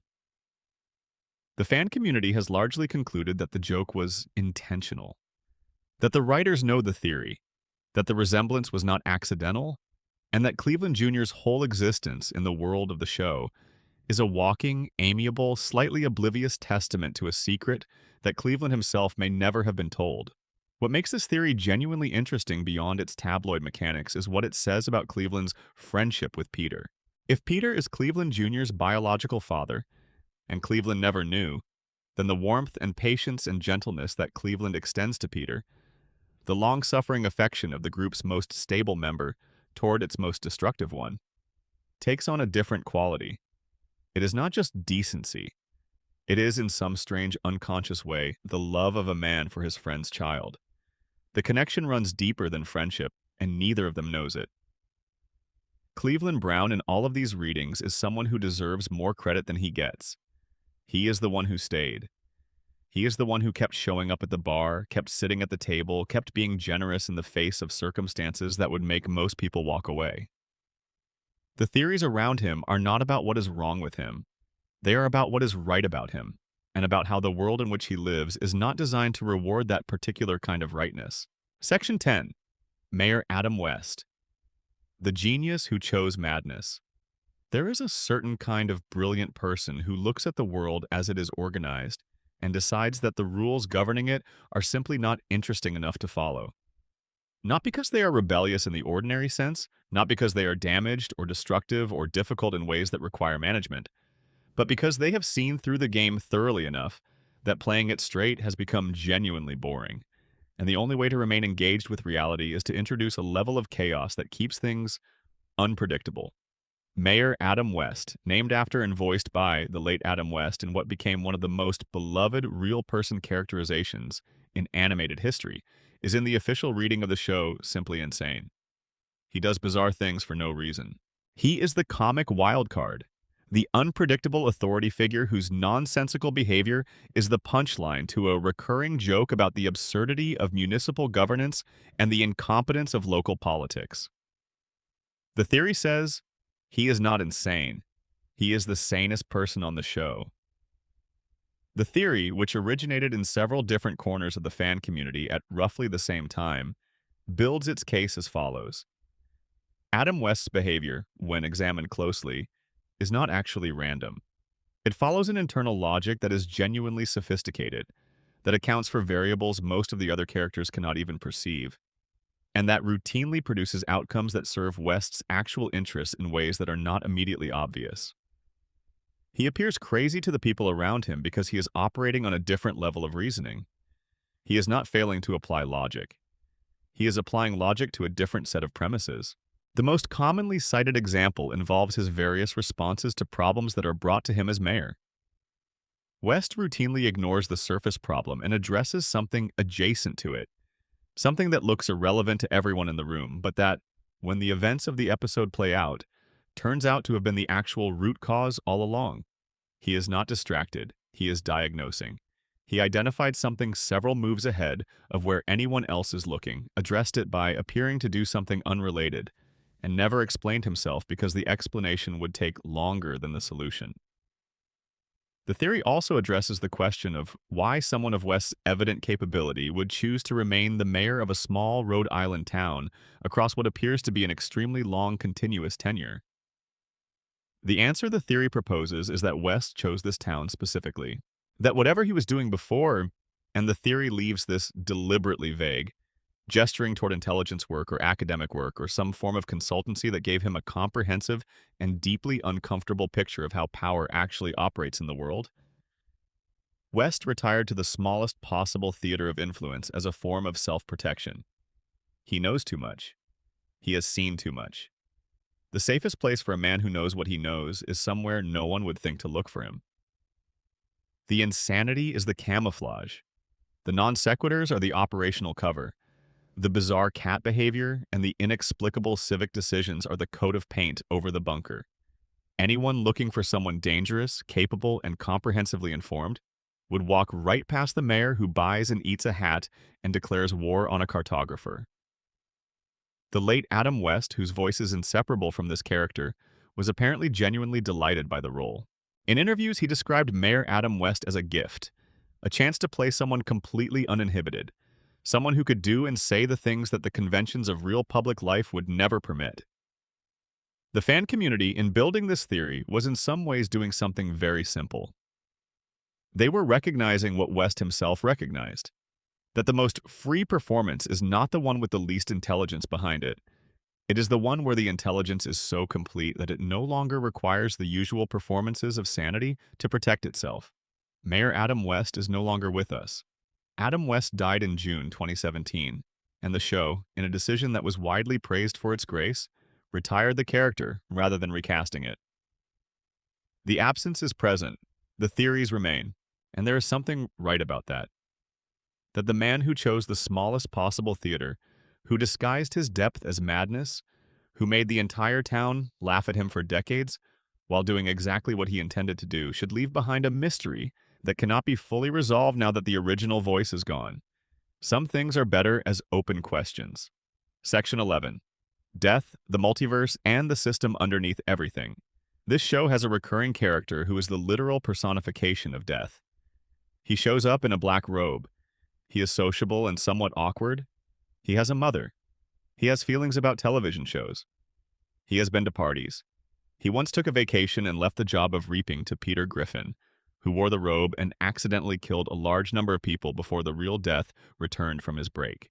The existence of death as a character, not as a metaphor, not as a hallucination, but as an actual entity with agency and opinions in a social life, is one of the details that the theories use as a foundation stone for the most ambitious reading of this entire universe. Because if death is real and present and occasionally dropping by for a beer, then the universe in which this show exists has a structure. It has rules. And the question is, what are those rules, and what do they say about the people living inside them? The multiverse theory takes as its starting point the fact that the show depicts alternate universes explicitly through Stewie and Brian's time travel adventures and several dedicated crossover episodes and dimension-hopping storylines. These are not comedic asides, they are structural revelations. The show is confirming, through its own narrative, that the universe it is set in is not unique. There are others. Many others. And the relationship between them is not accidental or purely decorative. The multiverse is how the show explains itself to itself. The specific theory, built by a Reddit user under the handle phase_poopy2, and then significantly expanded by the community afterward, proposes that Peter Griffin is not a single person living a single sequential life. He is a hive consciousness. He is the point of intersection for countless parallel Peters, all living slightly different versions of the same life across countless adjacent universes, all simultaneously feeding experience back to whatever the central processing point of the Peter Griffin entity actually is. This explains something that the show's most attentive viewers have noticed for years, which is that Peter's backstory is fundamentally incompatible across episodes. The details of how he met Lois change. The specifics of his heritage shift. In various episodes, he is Irish, he is Italian, he is more Italian than Irish. His biological father is someone completely different from his stepfather. The timeline of his friendship with his childhood friends does not hold together if you try to construct a linear history. His job history is a contradiction. His educational history is a contradiction. Under the hive mind theory, these contradictions are not continuity errors. They are accurate. Each episode is not a chapter in the same story. Each episode is a window into a specific member of the Peter Griffin collective, a particular instance of Peter in a particular universe, living a particular version of the life that all Peters share in rough outline. The core elements are constant across all instances. The house, the family, the bar, the friends, the job. But the details differ because they are the details of different universes. The viewer is being shown a different Peter, in a different variant of the world, every time the specifics fail to match what we saw before. Stewie, under the extended version of this theory, inherited the hive mind capacity. His intelligence, his ability to grasp things that should be categorically impossible for a 1-year-old, is in part because he is not accessing only his own consciousness. He has the processing power of multiple simultaneous selves, all converging on the same baby body, all contributing to the intuition and capability that the individual Stewie could never achieve alone. This is also why Stewie was able to cause the Big Bang, not because one baby figured out something no one else had. Because the combined capacity of a consciousness that operates across multiple universes figured out something that each individual version could not have reached. Death's role in this framework is to manage the multiverse's continuity. He is not simply the Grim Reaper in the conventional sense. He is the system's enforcement mechanism for consequences. He ensures that things that die stay dead, that timelines do not corrupt beyond use, that the various branches of the multiverse remain legible to each other. When Stewie breaks the rules, when he uses the time machine to undo Brian's death, when he meddles with causality in ways that should not be permitted, death does not intervene because death, in this universe, has already accounted for it. The system is large enough to absorb the interference. There is enough redundancy built in that one meddling genius baby cannot actually break anything irreparably. The town itself, within this reading, is not simply a setting. It is a nexus point. Something about its geography or history or the particular concentration of unusual individuals within it makes it a location where the multiverse's walls are thin, where things bleed through, where an evil baby can build a time machine and a neighbor can be a centuries-old supernatural being, and a dog can have the intellectual and emotional capacity of a gifted human adult. And nobody calls a press conference about any of it, because at this particular address, on this particular street, in this particular town, these things are simply the weather. The purgatory theory overlaps here in interesting ways. The reading of the Griffin family as souls in purgatory, all of them, collectively, working through the karmic weight of their previous lives in the only arena that will have them, is one of the older theories in the community and one of the ones that feels least like speculation and most like a legitimate interpretive framework. Under this reading, each character's specific suffering is calibrated to the specific failure that put them here. Peter, who was too focused on himself in whatever life preceded this one, is trapped in a self that cannot see past its own appetites. Brian, who is perhaps too clever and too dismissive of the ordinary, is trapped in a body that is always slightly wrong for the life he wants. Lois, who perhaps used her wealth and her privilege as a wall against genuine connection, is trapped in a life that has stripped away every advantage except the ones she could not buy. Meg, who under this reading did nothing to deserve her situation, and is therefore not in purgatory for personal sin, is present as a test for the others. How they treat her is the measure of whether they are learning anything.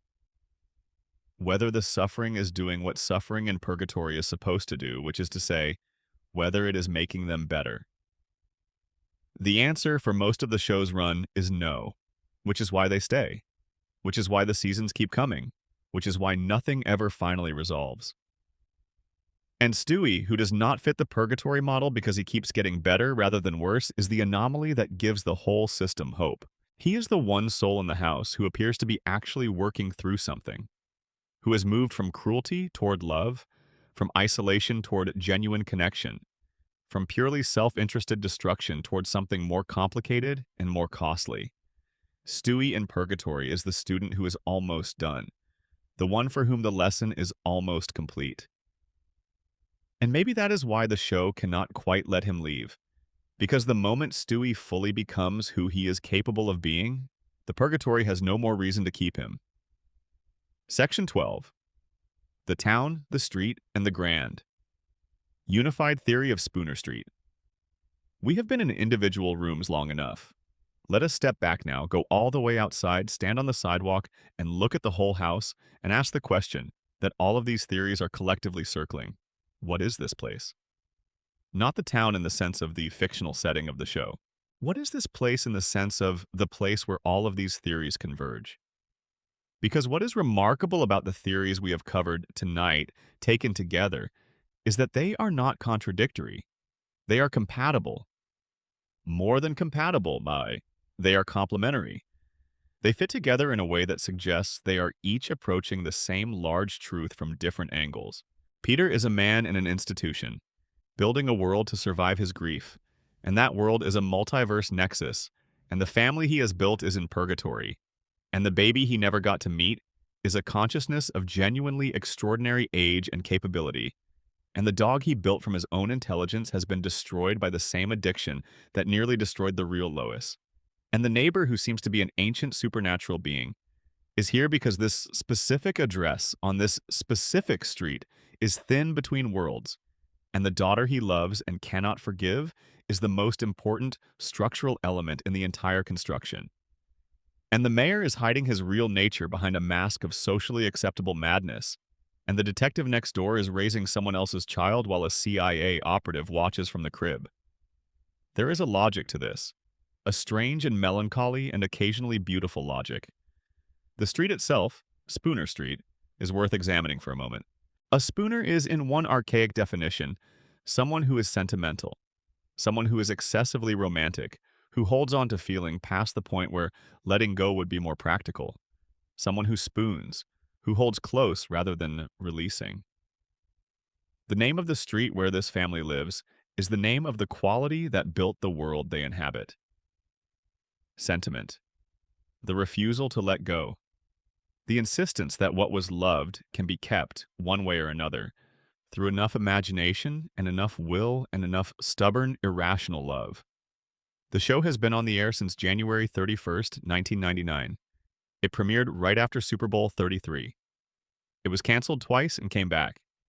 It has outlasted the show that inspired it and the cultural moment that produced it, and several of the people who made it. It keeps going, not because it is always good. It has its seasons of difficulty, its stretches where the heart is not quite there, but because the thing that made it is still in there somewhere, underneath everything. The grief and the love and the determination to keep the family alive by telling the story one more time. Peter Griffin sitting in a white room telling himself the story of his family is not that different from a creator sitting in a writer's room 20 years in, telling the story again. Both of them are holding on. Both of them are keeping something alive that the world has given them every reason to release. Both of them know on some level that the world they are preserving is not quite the world that existed, that it has been altered by the telling, that the characters who populate it now are not quite the characters who populated it at the beginning, but they are still there. The house is still on the street. The lights are still on. The family is still at the table, arguing and eating and failing each other and loving each other in the clumsy, catastrophic, unkillable way that the best families do. Here is the final piece of the grand unified theory, the one that ties every thread in this video back to the same origin point.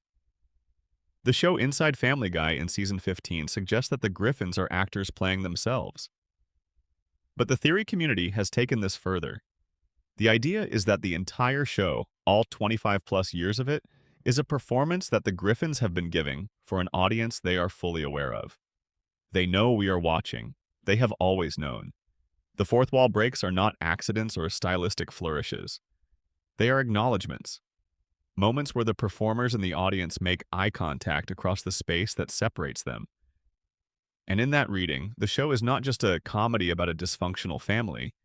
It is a conversation. It is the Griffins, whoever and whatever they actually are underneath the theories and the animation and the decades of accumulated lore, talking directly to the people who have been watching them for their entire lives, saying, "We know you are there. We know you have been there all along. We know you were not just laughing. You were also staying. You were also showing up, season after season, even when the show was not at its best. You were doing what audiences do when they love something genuinely. You kept faith with it. You held on." The name of the street is Spooner Street. They chose that name on purpose. Every theory we have covered tonight, the broken father building a dream, the heiress who chose warmth over comfort, the scapegoat who became load-bearing, the artist who was never given the quiet he needed, the ageless genius maintaining a stopped clock, the constructed intelligence deteriorating under the weight of what it was designed to carry. The ancient entity at the bar nursing a drink and pretending to be ordinary? The hero whose strength outlasted the world's interest in it? The loyal friend kept alive inside a story? The madman who chose his madness with perfect clarity? The multiverse nexus that just happens to look like a Rhode Island suburb? Every single one of them is, at its heart, a theory about love. About the things love builds to survive what it cannot survive directly. About the shapes that grief takes when it refuses to be finished. About the worlds that get constructed in the space between what happened and what was supposed to happen. That house on Spooner Street has been lit up for more than 25 years. The family inside it has been through things that should have killed them 100 times over. The story keeps going, the lights stay on, and maybe that is the whole theory. Maybe that is all it was ever trying to tell us. That some loves are stubborn enough to make a world. That grief can be generous. That the dream you build out of the worst thing that ever happened to you can become, over time, something that other people need. That keeping the lights on is its own kind of heroism. That the house that should not exist, in the town that no map quite places correctly, on the street named for the ones who hold on, is still the house where the family lives.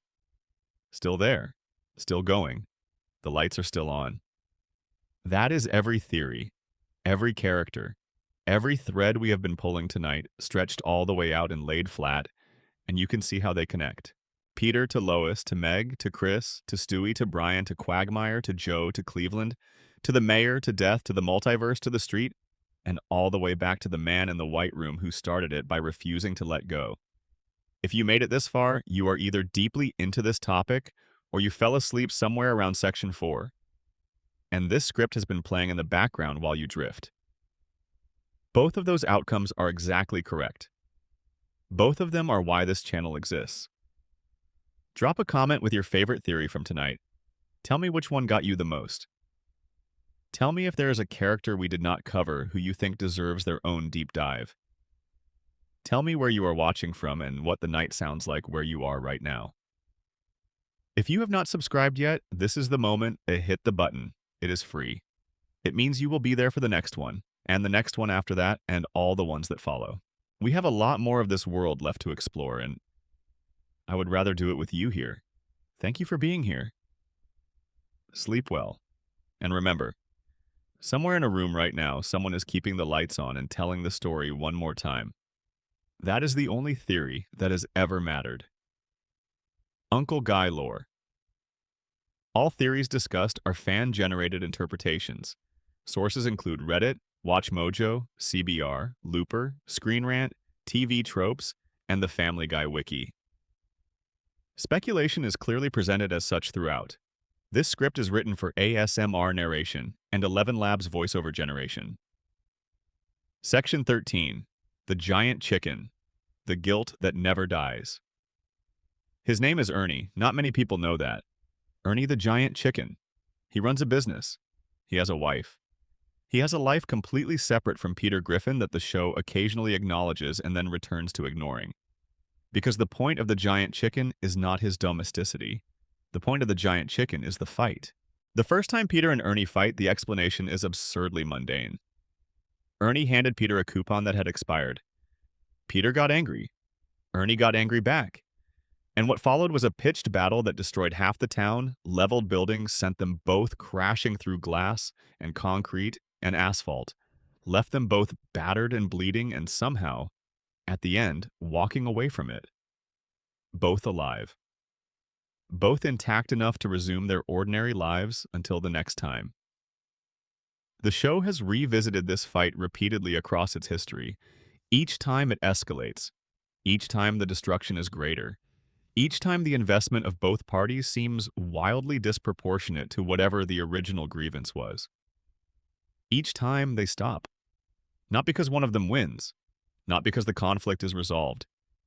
They stop because they get tired, or because something interrupts them. And then they walk away, and the town rebuilds around the wreckage, and the next episode, everything looks fine. The theories about the giant chicken are not really theories about Ernie. They are theories about what Ernie represents in the larger architecture of the show, and specifically in the Peter is Dreaming patient reading that we built in Section 1. The most compelling version of this theory is the guilt interpretation. Peter, in reality, did nothing to prevent what happened to his family. He was not there at the right moment. He could not have been. The accident happened and he had no part in it. But the mind of a grieving parent does not operate on the logic of could not have. It operates on the logic of should have, on the logic of what if, on the logic of if I had only. The guilt finds a way to exist even when there is nothing to logically attach it to. It shapes itself to fit whatever container is available. In the fantasy, Peter's guilt takes the form of Ernie, a figure that appeared initially over something genuinely trivial. An expired coupon, the most anticlimactic possible origin for a conflict of this scale. Because guilt rarely announces itself clearly. It does not stand at the door and say, I am guilt, and I am here to make you suffer. It shows up sideways. It shows up as disproportionate rage at a thing that should not make you rage. It shows up as a fight you cannot explain and cannot stop having. Every time Ernie comes back, it is Peter's guilt returning for another round. Every time the fight escalates, it is the guilt finding new shapes, new grievances, new angles of attack. Every time Peter walks away and goes home and the world goes back to looking normal, it is the fantasy doing what it always does, resetting, containing, pressing the feeling back down where it lives. Until next time. The detail about Ernie having a wife and a house and a life is not incidental.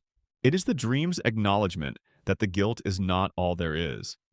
That whatever this thing represents, the loss, the failure, the helplessness, it also has its own existence, its own context, its own claim on the world that is separate from Peter. The guilt is real, and it is his, and he keeps having to fight it. But it is also not only his. The thing that took his family from him was not purely internal. It had its own weight, its own existence outside of him. The world does terrible things to people, and those things are not owned by the people they happen to.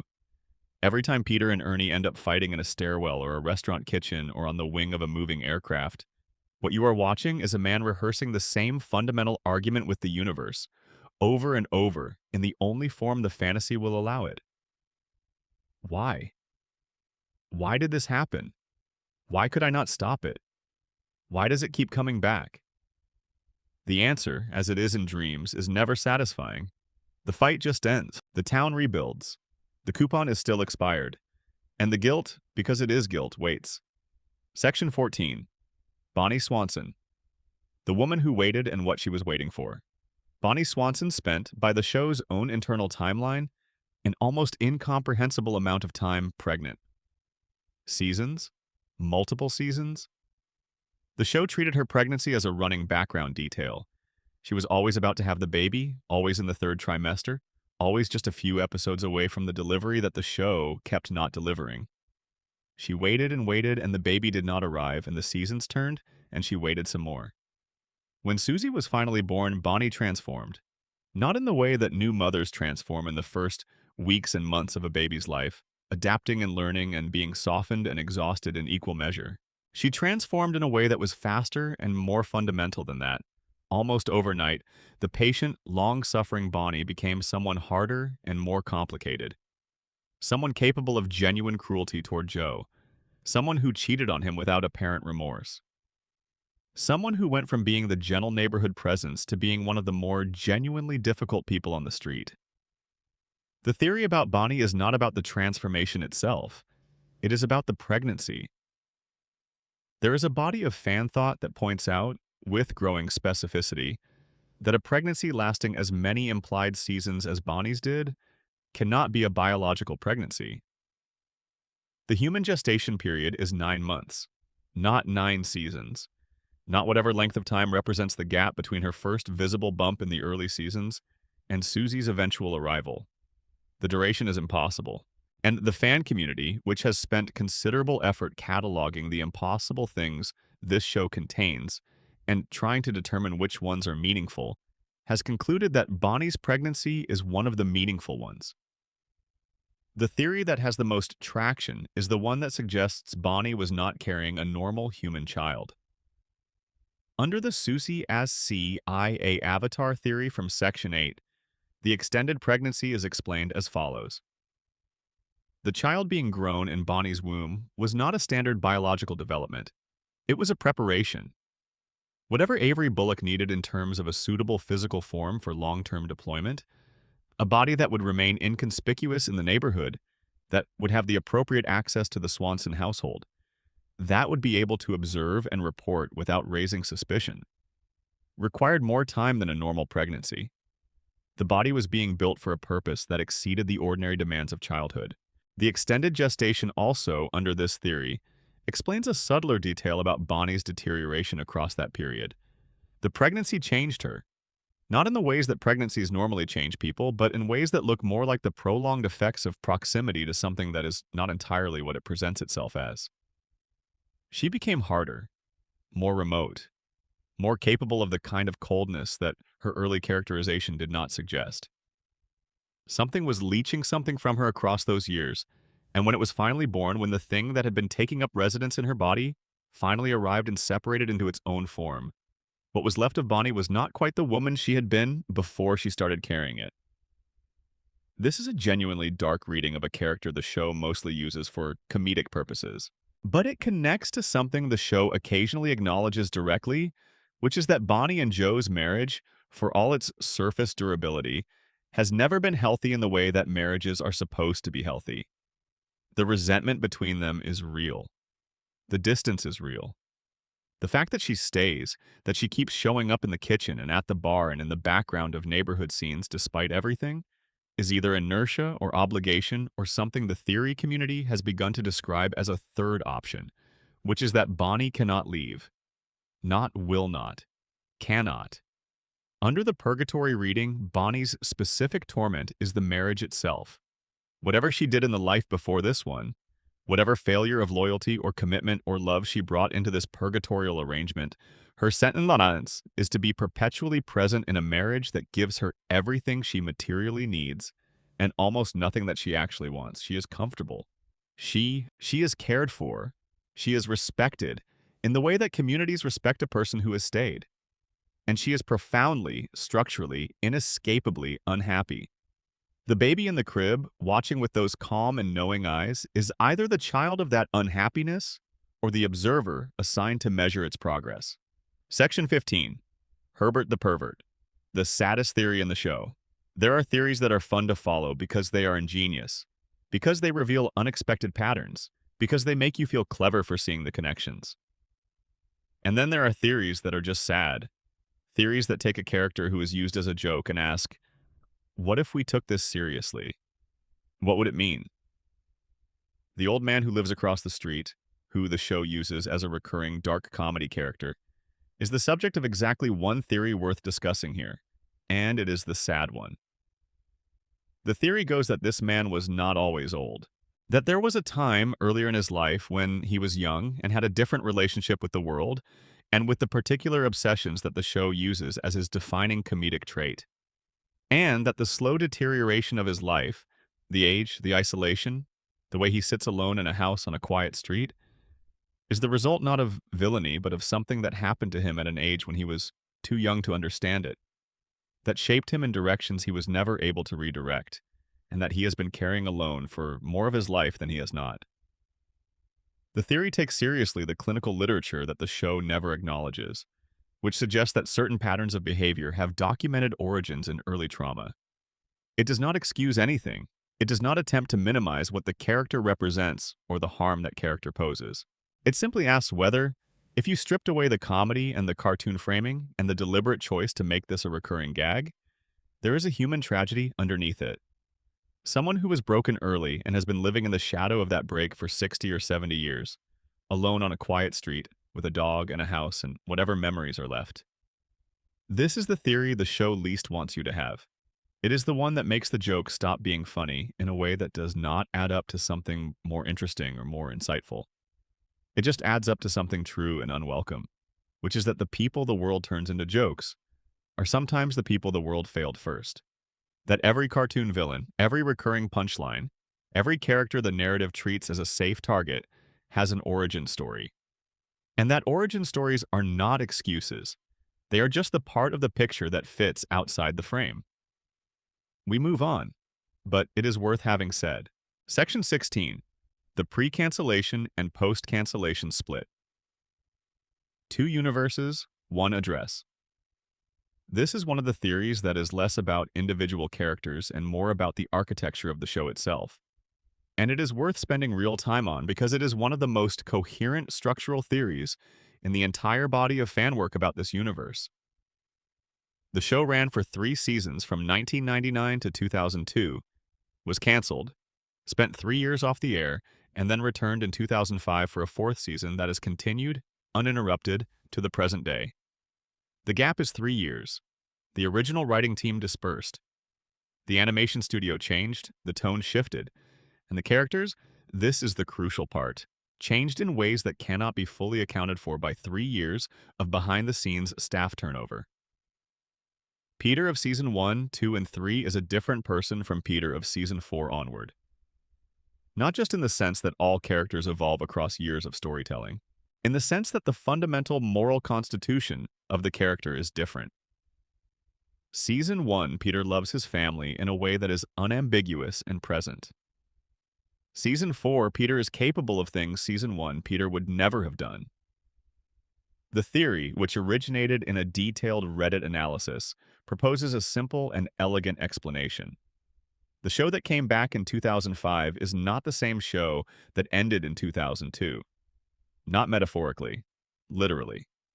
The post-cancellation show is set in a parallel universe, a version of Spooner Street that closely resembles the original but is not identical, with residents who closely resemble the originals but are not identical, living lives that track alongside the original continuity in broad strokes, while diverging in specific details that become more pronounced.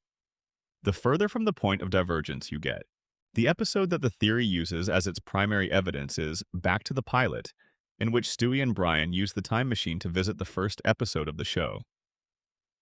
When they arrive, the world they find is the original Season 1 world. The animation is different. The character behavior is different.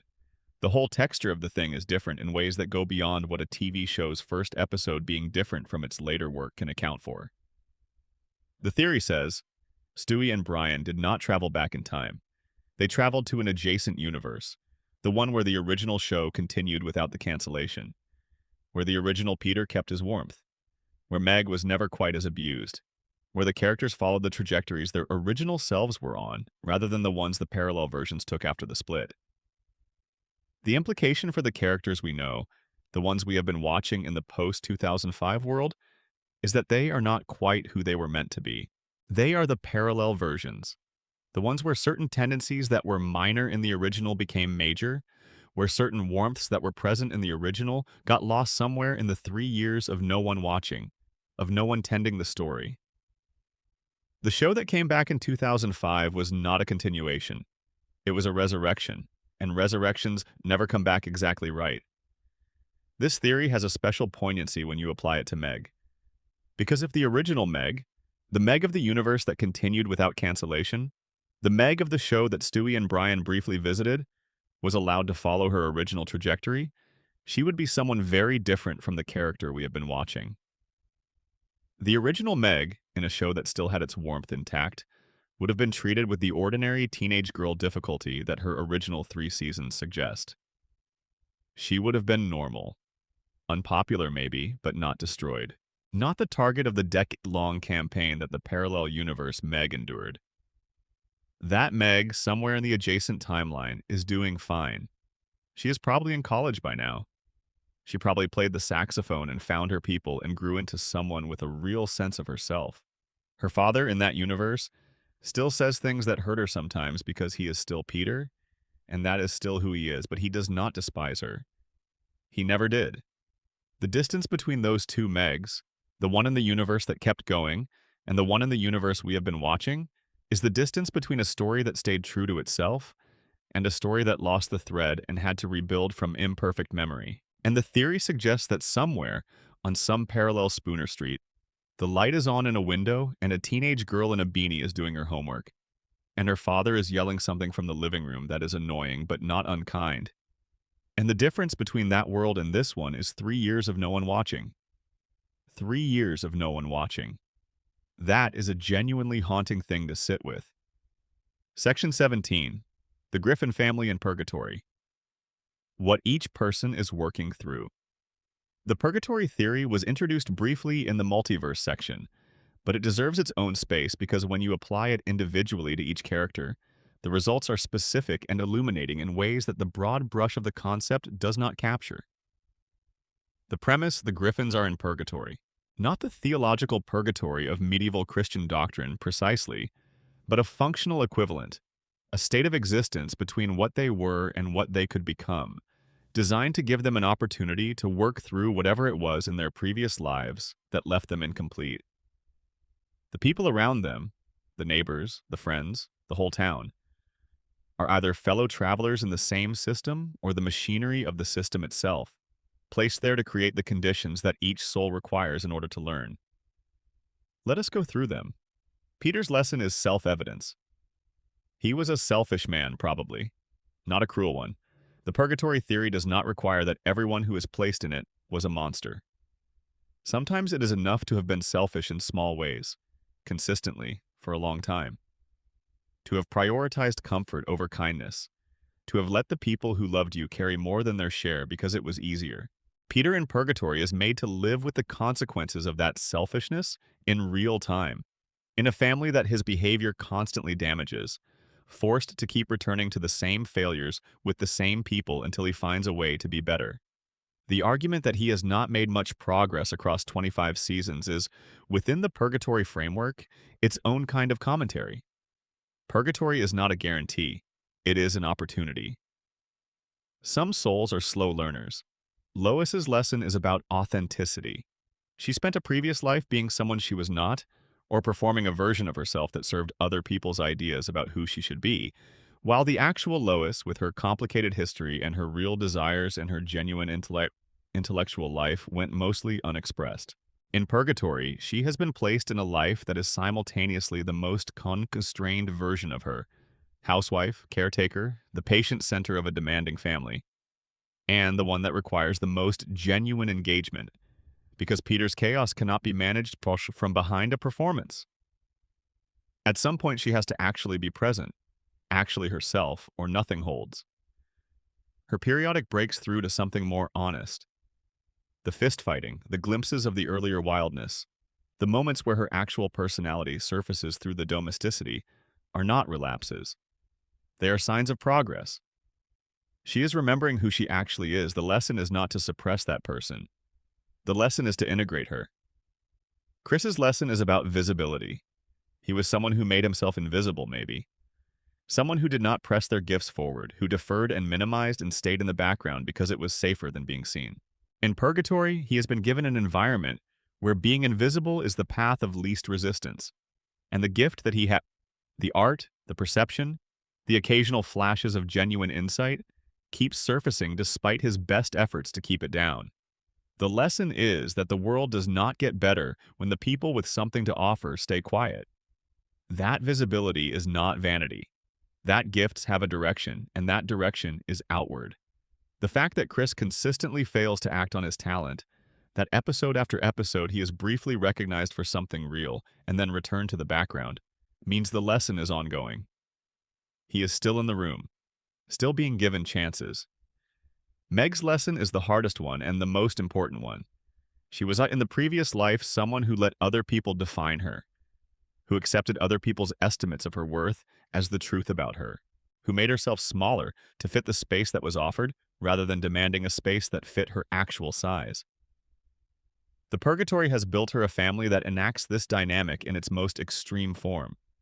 A family that not only fails to see her, but actively constructs a diminished version of her and insists on it. The lesson is not to accept the diminished version. The lesson is to know what she is regardless of what they say about her.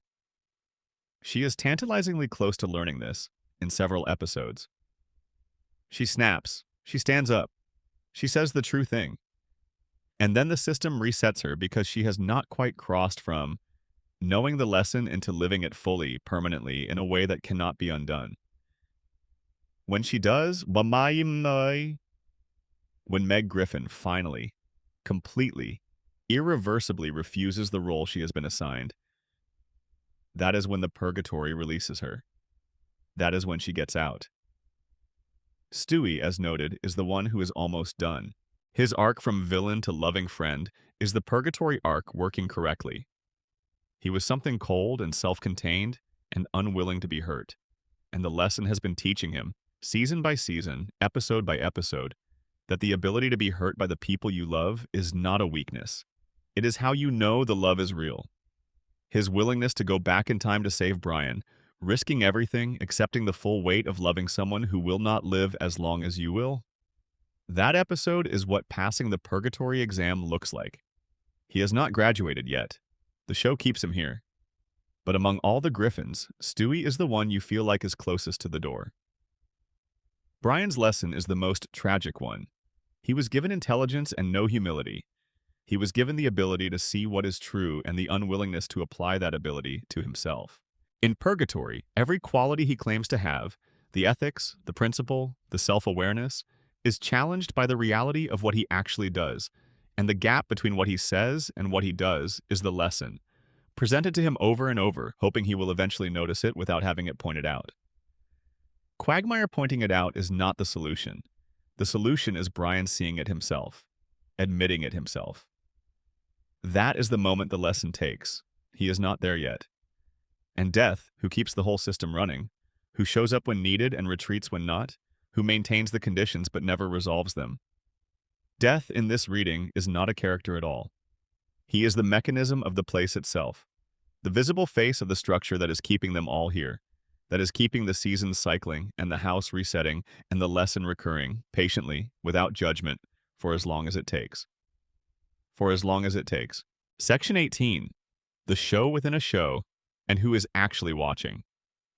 The Season 15 episode Inside Family Guy takes what had been a structural implication of several fan theories and makes it an explicit part of the show's stated reality.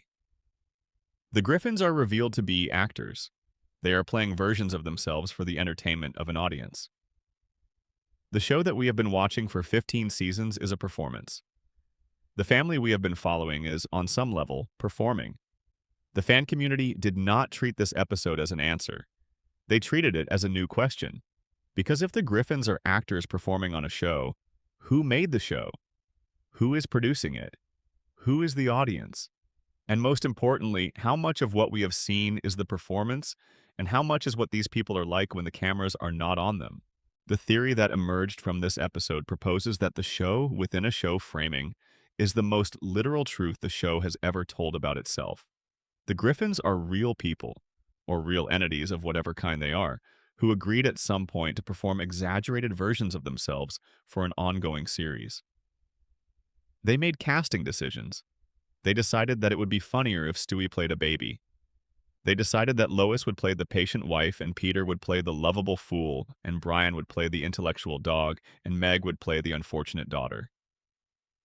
They agreed to the roles, and then the roles ran for so long that the line between the performance and the reality started to blur. This theory is especially interesting when applied to the characters who seem to step outside their assigned roles.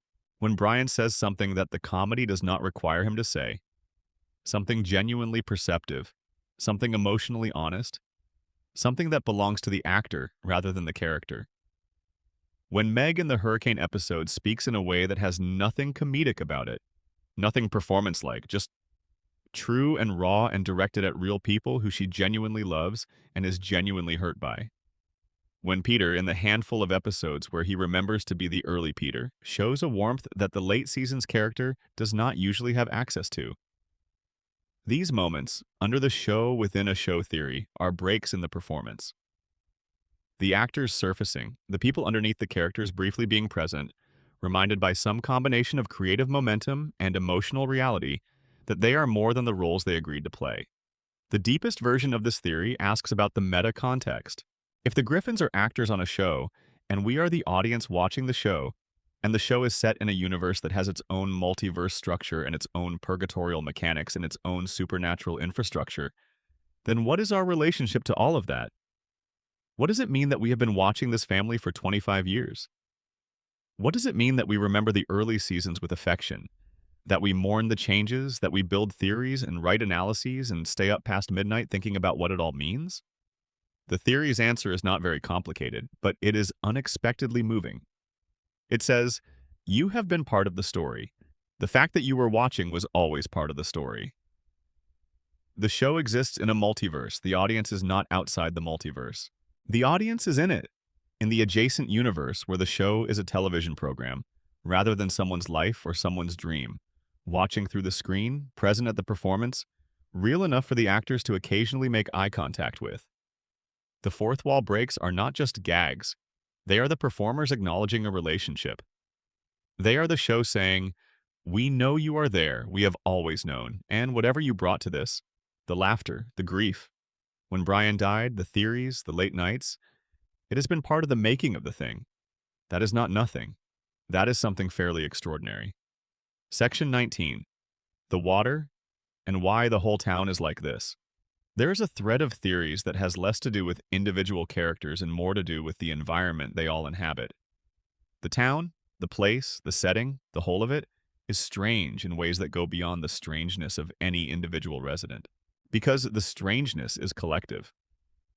Not just the Griffins, the mayor, the neighbors, the recurring characters at the bar, the doctors, the teachers, the people at the grocery store.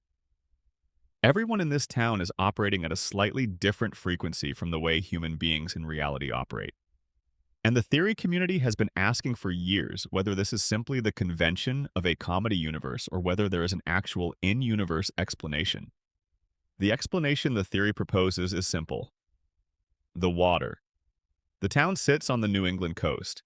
It has, like many New England coastal communities, a history of industry. Mills, factories, chemical processing facilities that operated under the environmental standards of an earlier era, which is to say almost no standards at all, which is to say releasing things into the water table and the watershed that no one would permit to be released today. The theory says that the water in this particular town has been chemically altered in ways that affect cognitive function, emotional regulation, impulse control, and specifically the kind of reasoning that produces ordinary consequences. The people who drink the water are not stupid. They are chemically influenced. The cause of Peter's impulsivity is not just who Peter is. It is also what he has been drinking his whole life in a glass from the tap. This theory has more real-world precedent than you might initially think. The history of lead contamination in municipal water supplies and its documented effects on cognitive development and impulse control is well established. The specific town where this show is set, a fictionalized version of a real Rhode Island geography with its own industrial history, is exactly the kind of place this theory points to. Not as an indictment of real Rhode Island, which has its own complicated environmental history entirely separate from animation, but as a coherent explanation for why a neighborhood that contains a CIA avatar infant, an ancient supernatural being, a genius baby, a government experiment dog, and a man whose guilt has constructed an entire autonomous fantasy world is somehow all living on the same street without this being national news. They are all, in some sense, in the water together. The pets of the town are also interesting under this theory. Brian is not the only animal who demonstrates impossible capabilities. The show's universe has various talking and reasoning animals that come and go. The giant chicken has a social and economic life. Smaller and less noticed animals periodically demonstrate cognition that should not be present. The theory says the contamination does not discriminate. Whatever is in the water for everyone who drinks it, and some of it runs downstream into the broader ecology of the place. The whole watershed is affected. The whole town is slightly wrong in the same direction. This is, in its way, the most grounded theory in this entire script. No multiverse required. No purgatory. No broken mind constructing a dream. Just a small New England town with an industrial history and compromised infrastructure, and the very specific kind of community that tends to grow up in places where the environment has been subtly reshaping its residents for generations. Places that produce, reliably and repeatedly, the kind of people who get into the kind of situations that no one on the outside can quite explain. The water theory does not replace the others. It supplements them. It provides the soil in which everything else grew. Even the grandest theories need a container, and the container in this case is a town that has been marinating in its own complicated history for long enough that the results are genuinely impossible to predict. The people who move in from outside, Cleveland before the show began, or the occasional new characters who cycle through, change within a season. Something about the place gets into them. They start behaving like everyone else. They start operating at that specific frequency. The water is patient. The water is thorough. And the water, like everything else in this particular neighborhood, does not reset. Section 20. Mr. Burns, the future, and the theory that crosses universes. This section requires a brief acknowledgement that what follows is, by definition, speculative in a different way from everything else in this script. Because the theory we are about to discuss connects Family Guy to a different show entirely. A show that exists in a separate fictional universe. A show that, under the theory, is not actually separate at all. Stewie Griffin grows up, or does not grow up, or has already been grown up and is now pretending to be a baby. We have established that the question of Stewie's real age and real nature is genuinely open. But the show itself, in the special called Stewie Griffin: The Untold Story, provides a glimpse of a potential future Stewie at age 35, living an unremarkable life, working a regular job, having followed a path that did not include world domination or time travel, or any of the things the baby version of himself is always building toward. The future Stewie is, by every measure, a disappointment to the present Stewie. This future is not the only possible future. The theory that has been circulating in the fan community for well over a decade proposes another one, and it starts with a physical description. Montgomery Burns, the ancient, cadaverous, impossibly thin, precisely spoken villain of The Simpsons, was born in 1886 by his own account. He has been alive for an improbably long time. He speaks in an accent and with a vocabulary and with a set of cultural references that suggest a formation that began sometime in the late 19th or early 20th century. He has an enormous amount of money that he has accumulated over a very long life. He has a particular animus toward nuclear power, which he has been involved with for decades, and he has a very specific quality. The quality of someone who has always been, on some level, the most intelligent person in the room, and has spent his entire life trying to make sure everyone in the room knows it. The theory: Montgomery Burns is Stewie Griffin, very much grown up. The physical profile first. Burns is skeletal. He has almost no body mass. He is drawn as if the ordinary requirements of human flesh barely apply to him. Stewie, even as a baby, is round-headed and large-eyed in a way that the theory says prefigures a very specific adult skull structure. The age Burns' claimed birth year, by the earliest time that Stewie could have been born, if the show's timeline places the show in or near its original broadcast year of 1999, would make Burns' origins approximately 90 years before Stewie's. Which sounds like it rules out the theory until you remember that Stewie has a time machine and has used it to go to the 19th century on more than one occasion.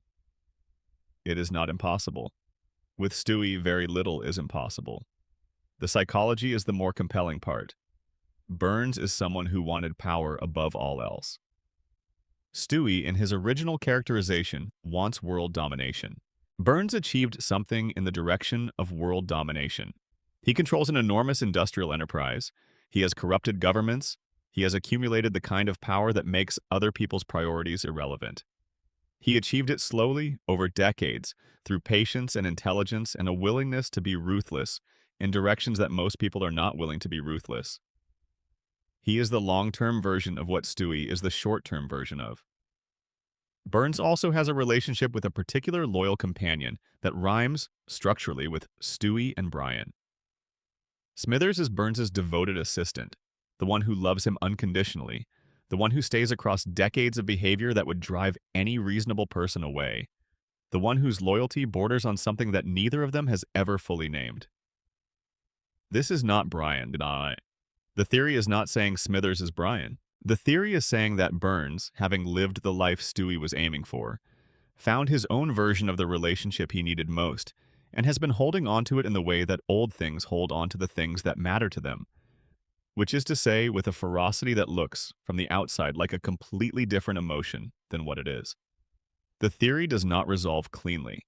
It is not supposed to. It is a whisper in the direction of a very large idea: that the animated universes of American primetime television share more infrastructure than their creators have ever explicitly confirmed.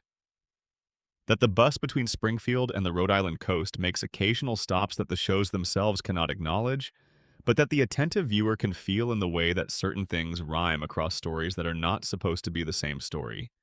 But the chin, the vocabulary, the obsession with power, and the underlying loneliness beneath it, the very long life. The theory says the baby in the yellow shirt, who built the time machine in the third episode of a show that premiered in 1999, is walking around Springfield right now with a cane and a bad heart and a name that has buried the original one completely. He got what he wanted. He conquered something. He just did not conquer the thing that mattered most. And he has been compensating for that specific failure for 139 years, and he will keep compensating for it until the end of the world, which he will probably outlive. Some theories are perfect because they are provable. Some theories are perfect because they are the exact right kind of unprovable.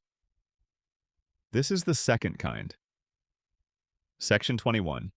The ending that never comes. And why the dream goes on.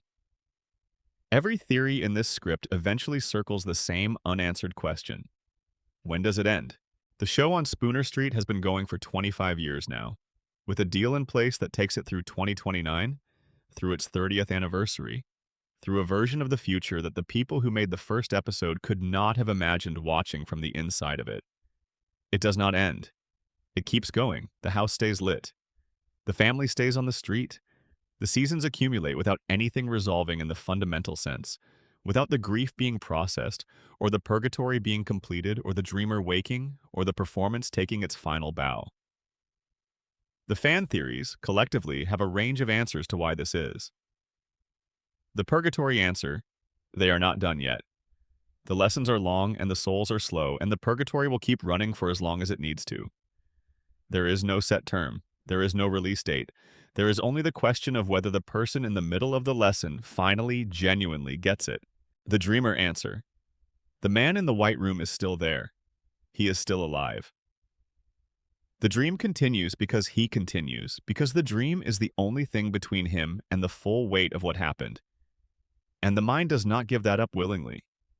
It will give it up when the man is ready. When the grief has been compressed and examined and held and felt in the way that it was too overwhelming to feel all at once at the beginning. When the dream has served its purpose of keeping the family alive long enough for the grief to become manageable. He is not ready yet. Or he is almost ready. Or the readiness is something the show is building toward and has been building toward across the entire run of it. The multiverse answer: it does not end because it cannot end. A nexus point does not close. A place where the walls between universes are thin is simply thin, perpetually, and the things that gather there because of that thinness do not leave when you expect them to leave. The chicken keeps coming back. The family keeps resetting. The seasons keep cycling. This is what a nexus does. It runs in loops. It echoes. It is not going anywhere, the performer answer. The show ends when the actors decide to leave. When the last of the original cast, and the original cast across 25 years, has already begun to thin in ways that no renewal deal can address, when the last of them steps away from the microphone, the performance ends. Not because the story is done, because the people who made the story are done. Because the voice is not a metaphor for the character. The voice is the character, and when the voice is gone, the character takes something with it that cannot be recreated.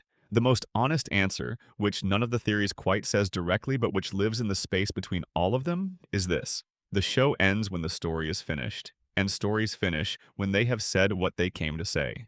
This one has been saying something across 25 years in a language that is part sitcom, and part grief, and part love letter, and part confession.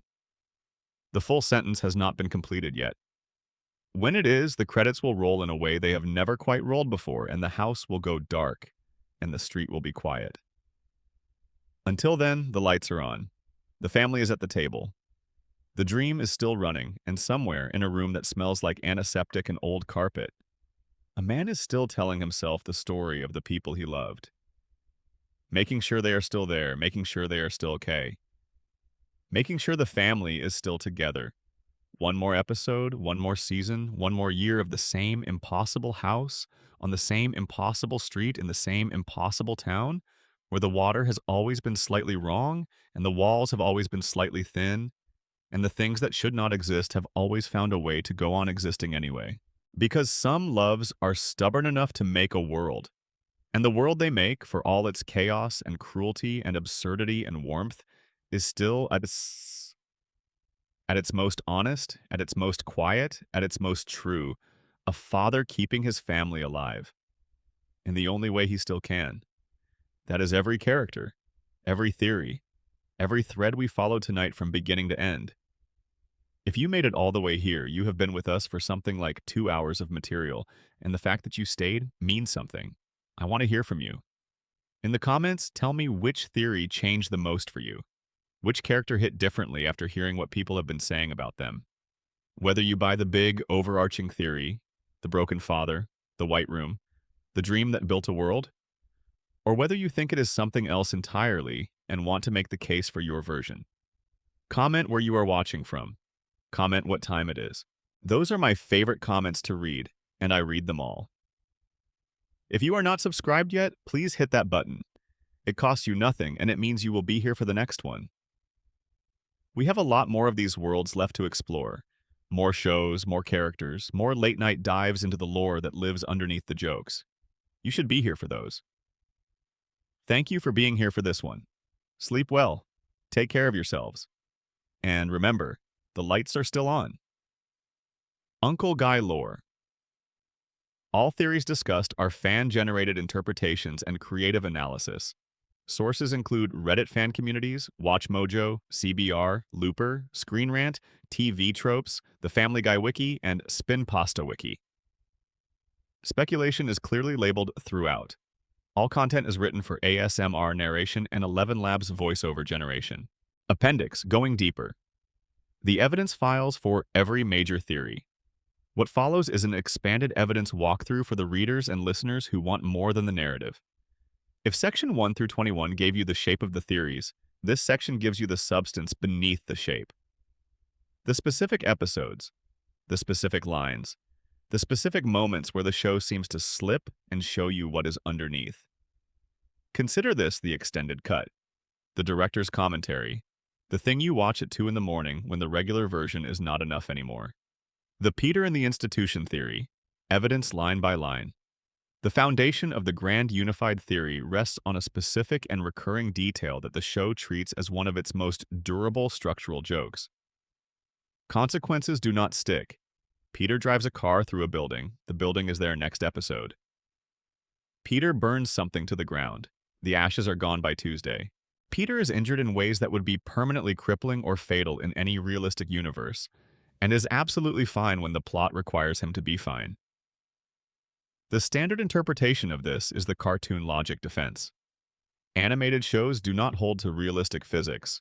The Roadrunner never actually breaks anything permanently. Wile E. Coyote falls off the same cliff in every episode. This is how animation works. But the Peter and the Institution theory asks, what if that consequence-free quality is not a genre convention? In this specific case, but a narrative feature. What if the reason nothing sticks is not because this is a cartoon, but because this is a dream? Dreams do not have consequences that carry over. You can die in a dream and wake up fine. You can burn your house down in a dream and find it rebuilt when the next scene starts. The reset button is not a writing shortcut in a fantasy, it is how fantasy works. The evidence becomes more specific when you look at the moments where consequences do stick. The moments where something happens and the show treats it as genuinely lasting are the moments where the real grief and the real loss break through the surface of the dream. When Brian is hit by a car in season 12, the show does not reset immediately.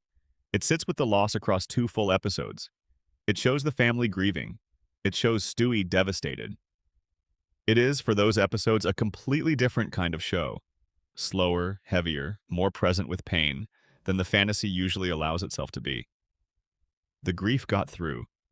The dreamer's actual grief found a gap in the construction and poured through it. Then the reset comes. Stewie goes back in time and saves Brian. Everything is undone. And the audience, who had started to feel the full weight of what had happened, suddenly feels the weight snatched away from them and replaced with relief. The dream reasserted itself. The fantasy closed over the gap, but the gap was there. It was real. It is still visible if you look at the right moments from the right angle. The other category of evidence involves the show's treatment of things that could not exist in a dreamed world if they were not being drawn from real experience.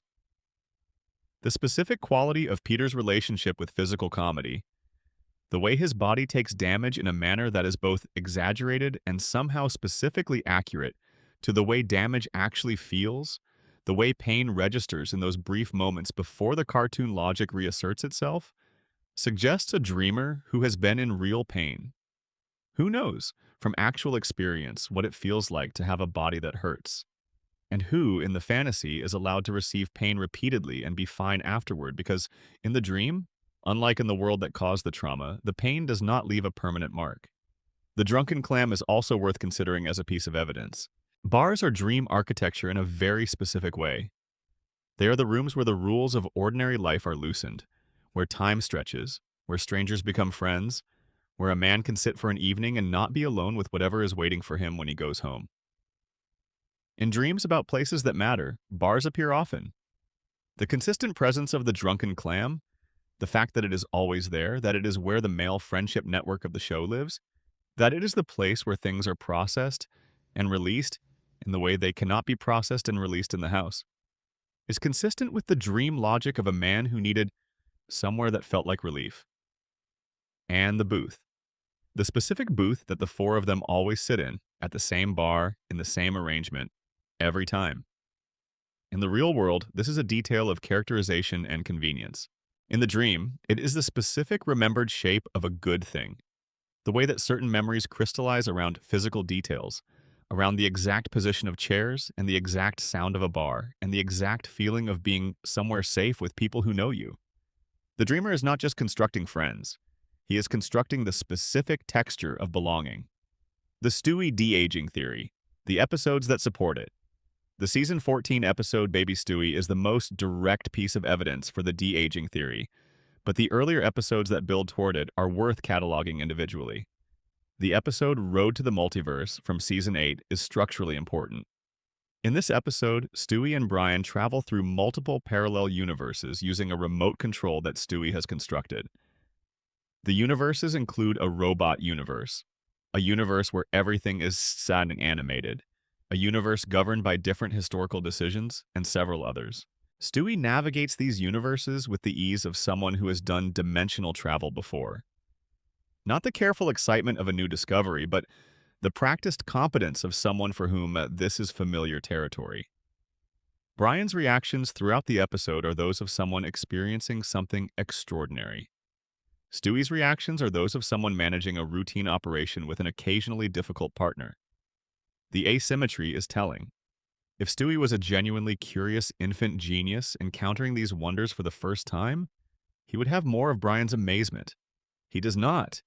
He has the patience of something very old showing something very new to a companion who cannot keep up. The episode The Big Bang Theory from season 9 is the most structurally ambitious piece of evidence. In this episode, Bertram, Stewie's nemesis, created from one of Peter's sperm donations, attempts to prevent Stewie from existing by traveling back in time to kill Leonardo da Vinci, who is apparently an ancestor of Stewie's.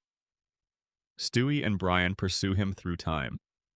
In the course of the resolution, Stewie becomes accidentally responsible for the Big Bang itself, the creation of the universe, through a paradox involving the time machine and the fundamental conditions of space-time. The show treats this as an elaborate punchline. The theory treats it as a statement of fact about what Stewie is. If Stewie caused the Big Bang, then Stewie's existence precedes the universe.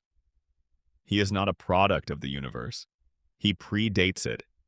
He is something that the universe was created around, by the conditions of his own future action, in the kind of paradox that time travel makes possible, but that also implies a specific kind of relationship between Stewie and everything that exists. A being that predates the universe would, when it eventually chooses to incarnate in that universe, have options about when and as what to appear. Choosing infancy makes tactical sense for the reasons the theory outlines: protection, access, the cover of apparent helplessness. Choosing this specific family in this specific town, at this specific time makes emotional sense for reasons that connect back to Brian and to the nature of the bond that Stewie has been protecting across his own impossible age. The episode in which Stewie nearly prevents his own conception, traveling back in time to the moment his parents met and almost derailing the relationship before it begins, is also interesting evidence. He goes there. He looks at the conditions of his own creation. He has every theoretical reason to alter those conditions, to give himself a different origin, a different family, a different context. He does not. He allows it to happen. He allows himself to be born into this specific house, to these specific people, in this specific life. That is not the choice of an infant acting on impulse. That is the choice of something that examined its options and decided this was the one it wanted. The de-aging theory says he has always known what he was choosing. He chose the house on Spooner Street because the house on Spooner Street is where Brian is, and Brian is what he came here for. The Lois dual life theory, what the show confirms. The specific episodes that build the Lois theory are distributed across many seasons in a way that makes them easy to miss individually, but compelling in aggregate. Season 4 introduces the detail that Lois used to be a member of a band with Kiss, or adjacent to one, in a capacity the show never quite specifies. The joke is the incongruity. This suburban housewife and her history of rock and roll excess. The theory says the incongruity is not a joke. It is a biographical detail that the character's current life has been constructed to paper over. Season 7 episodes begin to show Lois's capacity for violence in ways that are played for comedy but that suggest genuine prior experience. She is extraordinary at martial arts when circumstances require it, not competent in the way someone might be if they had taken a few self-defense classes. Extraordinary in the way that suggests deep training or deep necessity. The show waves this away. The theory says the wave away is itself suspicious. Skills of that caliber do not appear from nowhere. The various episodes where Lois connects with women in ways the show treats as jokes, the relationship with Francine Smith of American Dad, the various moments where her sexuality and past are alluded to rather than addressed, accumulate into a portrait of a person who has had a significantly more complex emotional and relational history than her current life suggests. Not scandalous in the way the show implies. Complex in the way that people who have lived through genuine darkness and come out the other side are always complex. The detail about her brother Patrick being a serial killer who targeted overweight men is the piece that the theory builds its darkest implication around. Patrick exists. He is Lois's brother. He was sent to a mental institution. His specific pathology, targeting heavy men specifically, is a detail that, in a more realistic piece of storytelling, would be examined for what it says about the family that produced him. The theory suggests that the Pewter-Schmidt family has a violence problem that manifests differently in different family members. Patrick's manifested in the most extreme direction. Lois's is more controlled, channeled into the physical capability she displays in those fighting episodes, and in the occasional cold efficiency with which she handles situations that most people would find impossible to handle. She came from something. She built the house on Spooner Street on top of it. The dream, if the whole show is Peter's dream, preserves the fact of her wildness because that wildness was part of what he loved about her. The complexity, the history, the sense that she was more than she let the world see. He loved that. He could not flatten it out of the dream, even when it made the dream more complicated. The Brian C. I experiment theory. The case, the single most important piece of evidence for the Brian as CIA experiment theory, is Klaus from American Dad. Klaus is a human being whose brain was placed into a goldfish's body by the CIA as part of a Cold War operation to ruin a rival Olympic skier's chances. This is treated as established, confirmed canon in the American Dad universe. The CIA in the world of these shows does this kind of thing. They have the technology, they have the precedent. They have the demonstrated willingness to perform cognitive transfer experiments on living beings for operational purposes. The Family Guy universe and the American Dad universe share enough connective tissue, the crossover episodes, the various references each show makes to the other, as either fiction or reality depending on the narrative needs of the moment. That capabilities established in one should be treated as existing in both. If the CIA can put a human brain in a fish, the CIA can enhance a dog's cognitive function. The leap is smaller than it looks. The specific details of Brian's origin are worth examining closely. He was born in Austin, Texas, in a puppy mill. He was acquired by a family called the Hendersons, who lost him and, significantly, stopped looking for him, and left his fate up to what they described as God's will. This is not the behavior of a family that simply lost a pet. This is the behavior of a family that was told by someone with authority that the search should be discontinued, that the dog had been located and would be taken care of, and there was no need to continue looking. Brian then became a stray. He was found on the side of a highway by Peter Griffin. He was brought into the Griffin home. He has been there since the very beginning of the show, since episode 1, in exactly the position that would maximize observation of the family that the theory suggests he was placed to observe. At the side of the most chaotic, consequential person on the street. In the house that the show repeatedly places at the center of extraordinary events. The argument that Peter simply picked up a dog and the dog happened to be remarkable is available. The theory says, in a universe where the CIA puts human brains in fish, the remarkable dog is probably not an accident. The secondary evidence is behavioral. Brian understands the time machine, he operates it. He understands its implications, its risks, its paradoxes. He has the framework for this, not because he figured it out from first principles alongside Stewie, but because the cognitive enhancement that was written into him included certain kinds of synthetic understanding, knowledge that was given rather than grown, installed as part of the program that made him what he is. The specific knowledge gaps that Brian has, the moments where his apparent intelligence fails in ways that are inconsistent with everything else he can do, are consistent with the gaps that would appear in a cognitive enhancement program that was excellent in some areas and incomplete in others. Enhanced, but not fully natural. Capable, but not organically coherent. The last piece of evidence is the most unsettling. In the episode Brian and Stewie, which is widely considered among the most honest and emotionally raw things the show ever did, Brian reveals that he keeps a gun in a safety deposit box at the bank because there are times when he considers using it on himself. This is not a gag. The episode treats it with complete seriousness. Brian, in this moment, is not being a pretentious fool or a hypocritical blowhard. He is being someone who has genuinely had this thought and genuinely keeps the means available because he has not fully ruled it out. The theory does not say this is because Brian is unhappy in the normal way that unhappy people are unhappy. The theory says this is because Brian is something that was made, and something that was made can experience its own artificiality in ways that something that grew naturally does not. He knows he was constructed. He can feel the seams in himself. The intelligence is real, but it does not have the roots that natural intelligence has. The relationships are real, but they are built on a foundation that includes whatever operational purpose was built into him alongside the personality. He is a person who suspects, on some level, that he is not entirely a person. And that suspicion, held for years with nowhere to put it, is exactly the kind of thing that makes a man keep a gun in a safety deposit box. The gun, in this reading, is the most honest thing about Brian Griffin. Everything else about him is complicated by the construction. The gun is just true. That extended evidence file brings us to the full scope of what this video set out to do. Every major character, every major theory, every specific piece of evidence that makes these readings feel like more than speculation.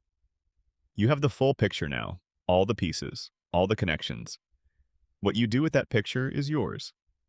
Thank you again for being here. This has been a long night and a long journey, and you stayed for all of it, or you will have stayed for all of it, or you are listening to this while you drift. And in any of those cases, the correct response is the same one. Comment. Subscribe. Come back for the next one. See you there. Final expansion. The philosophy of the dream. Why we need these theories.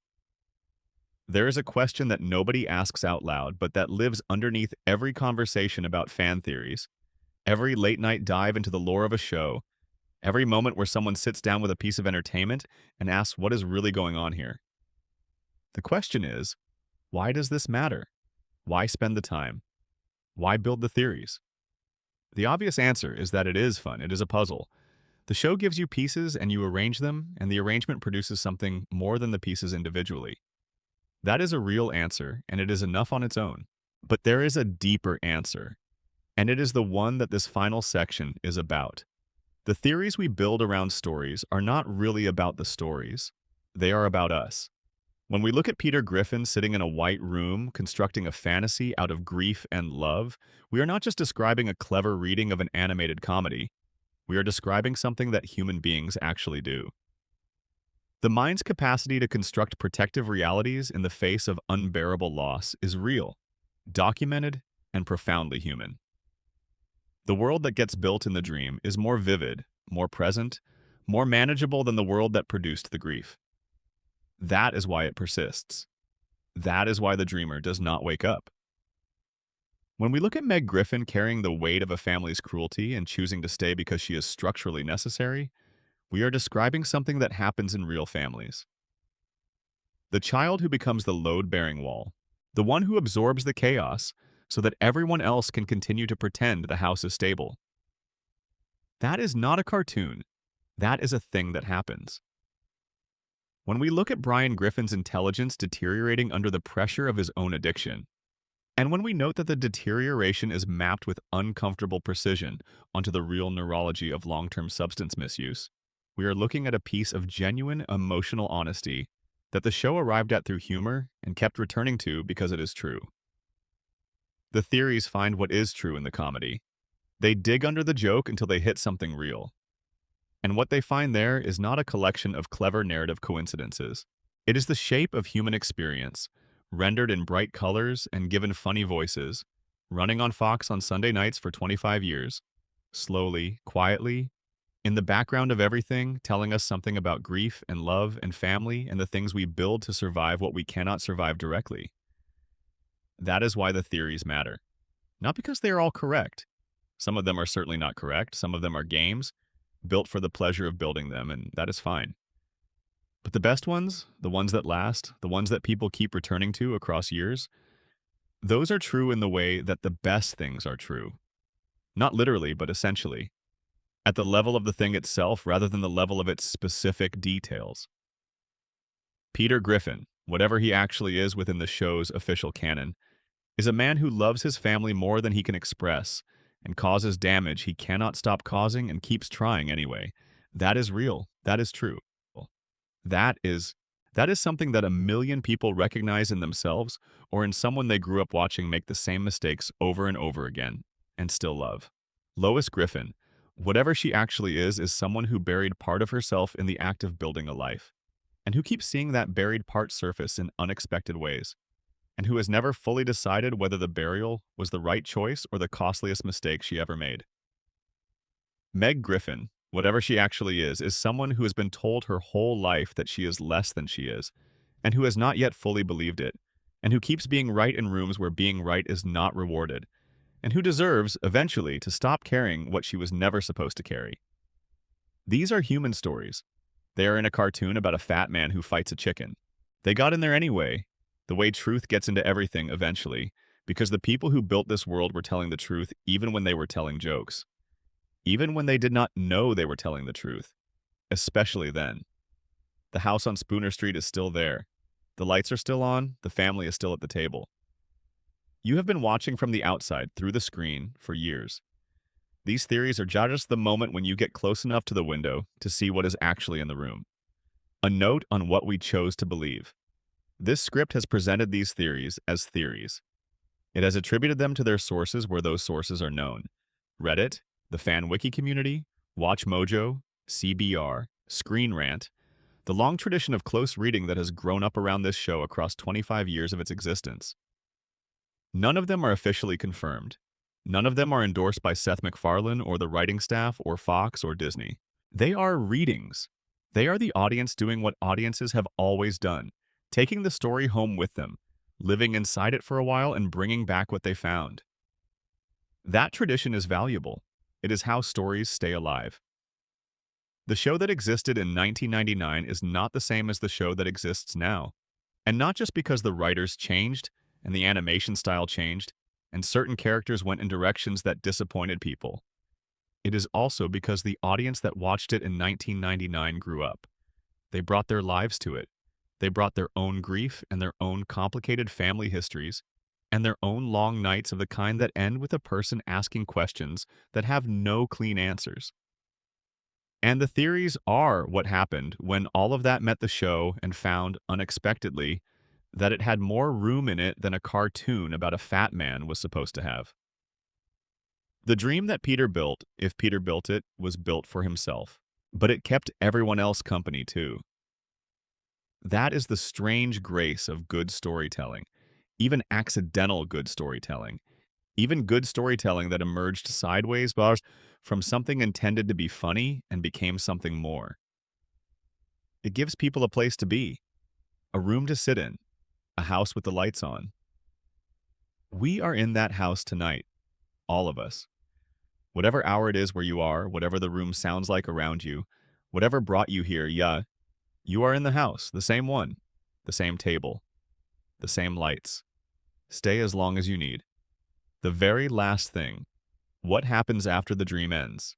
The Peter and the institution theory, followed all the way to its conclusion, has to answer the question of what happens when the dream ends. When the man in the white room finally wakes up, or finally is done with the fantasy, or finally lets it go, what is left? The theory's most generous answer is this: the dream served its purpose. The dream kept him alive long enough for the grief to become something he could carry rather than something that was carrying him.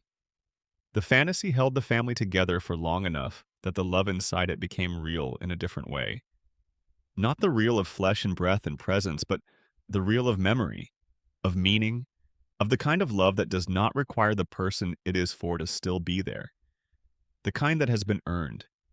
And when the man in the white room finally opens his eyes and sees the ceiling, and hears the sounds of the place he is actually in, what he has is not nothing.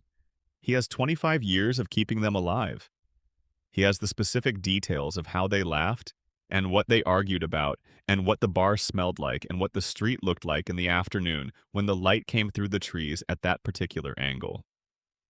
He has a mind that chose, even in its most broken state, to keep building rather than stop, to keep telling rather than go quiet, to keep the family together in the only architecture available. That is something. That is more than something. That is the thing that people who love through loss always end up with. Not the person, not the life, but the record of having held on, the evidence of the love. The dream ends in the most generous telling of this theory, not with waking up alone in a white room. It ends with Peter Griffin carrying his family out of the room with him. Not in his hands, not physically, but in the way that the people we have truly loved are always with us. In the specific quality of the light. In the sound of a voice that is gone but not absent. In the knowledge that we kept them as long as we could, in the only way we could, and that it was enough.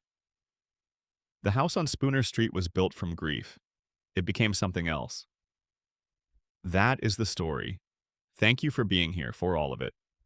For every section and every theory and every late night that this kind of content exists to fill. If you are still awake, I hope you find sleep soon. If you have already gone, I hope it was good. If you are somewhere in between, in that half-lit place where the voice in the background is the most present thing in the room, then this is exactly where you are supposed to be. Subscribe, comment, tell me where you are, tell me what theory got into you tonight and stayed there. Tell me what you are going to think about when you close your eyes. The next one is coming. We will have more of this. More worlds, more characters, more late-night dives into the lore underneath the lore. Until then, sleep well. The lights are still on. The final theory, the show knows what it is. There is a category of storytelling that theorists call the unreliable text. The story that cannot be taken entirely at face value. The narrative that gives you two simultaneous readings, the surface and the depth, and trusts you to hold them both at once without collapsing one into the other. The story that tells you something true about the world by telling you something that is apparently about a cartoon family in Rhode Island. Family Guy, across its history, has done something that its creators probably did not fully intend, and almost certainly did not consciously plan. It has become an unreliable text, not in the way that prestige dramas become unreliable through deliberate narrative architecture, through the careful planting of clues, through the disciplined withholding of information, through writers' rooms that sit for months mapping the full implication of every choice. It became one through accumulation, through the sheer quantity of seasons and episodes and moments and details that piled up over 25 years until the pile was tall enough to cast a shadow that the show itself could not have predicted. The shadow is the theories. The theories are the shadow telling you about the shape of the thing that cast it. Every theory we have covered in this video is, at its most essential level, an attempt to answer the same question. A question that anyone who has watched this show for long enough has felt somewhere in the back of their mind, even if they never formulated it as a question exactly. The question is, why does this feel like it means something? Not all comedies do. Not all cartoons do. Most of them are just funny, and being just funny is a completely legitimate and wonderful thing to be. But this show, for all its deliberate absurdism and its cutaway gags and its commitment to the joke above everything else, this show keeps feeling like it means something. Like the chaos is organized around something real. Like the cruelty towards certain characters and the warmth toward others, and the specific shape of every recurring dynamic is not random but intentional, built to convey something, shaped to carry a weight that the jokes alone cannot fully account for. The theories are our attempt to name the weight. Some of the names are wrong, some of the theories are exactly as crazy as they sound and no more. But the impulse behind them is not crazy. The impulse is the audience responding to a real signal in the text. Something is there. The theories are the audience's collective attempt to locate it, to hold it up to the light, to say here, I think this is where the meaning lives. This is what fans do. This is what the best audiences have always done. They show up, they pay attention, they take the story seriously enough to wonder what it is really saying, and then they say it out loud, in their own words, in the comment sections, and the Reddit threads, and the YouTube videos, and the late-night conversations that happen in the margins of official discourse. They become part of the story themselves.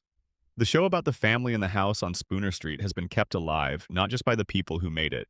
It has been kept alive by the people who watched it and could not let it go, who found something in it, something real, something worth the time, something that gave them a room to be in when the night was quiet and long, and they needed to be somewhere that felt familiar. The theories are the proof of that attachment, the proof that the watching was not passive, that something was received and held and thought about and loved.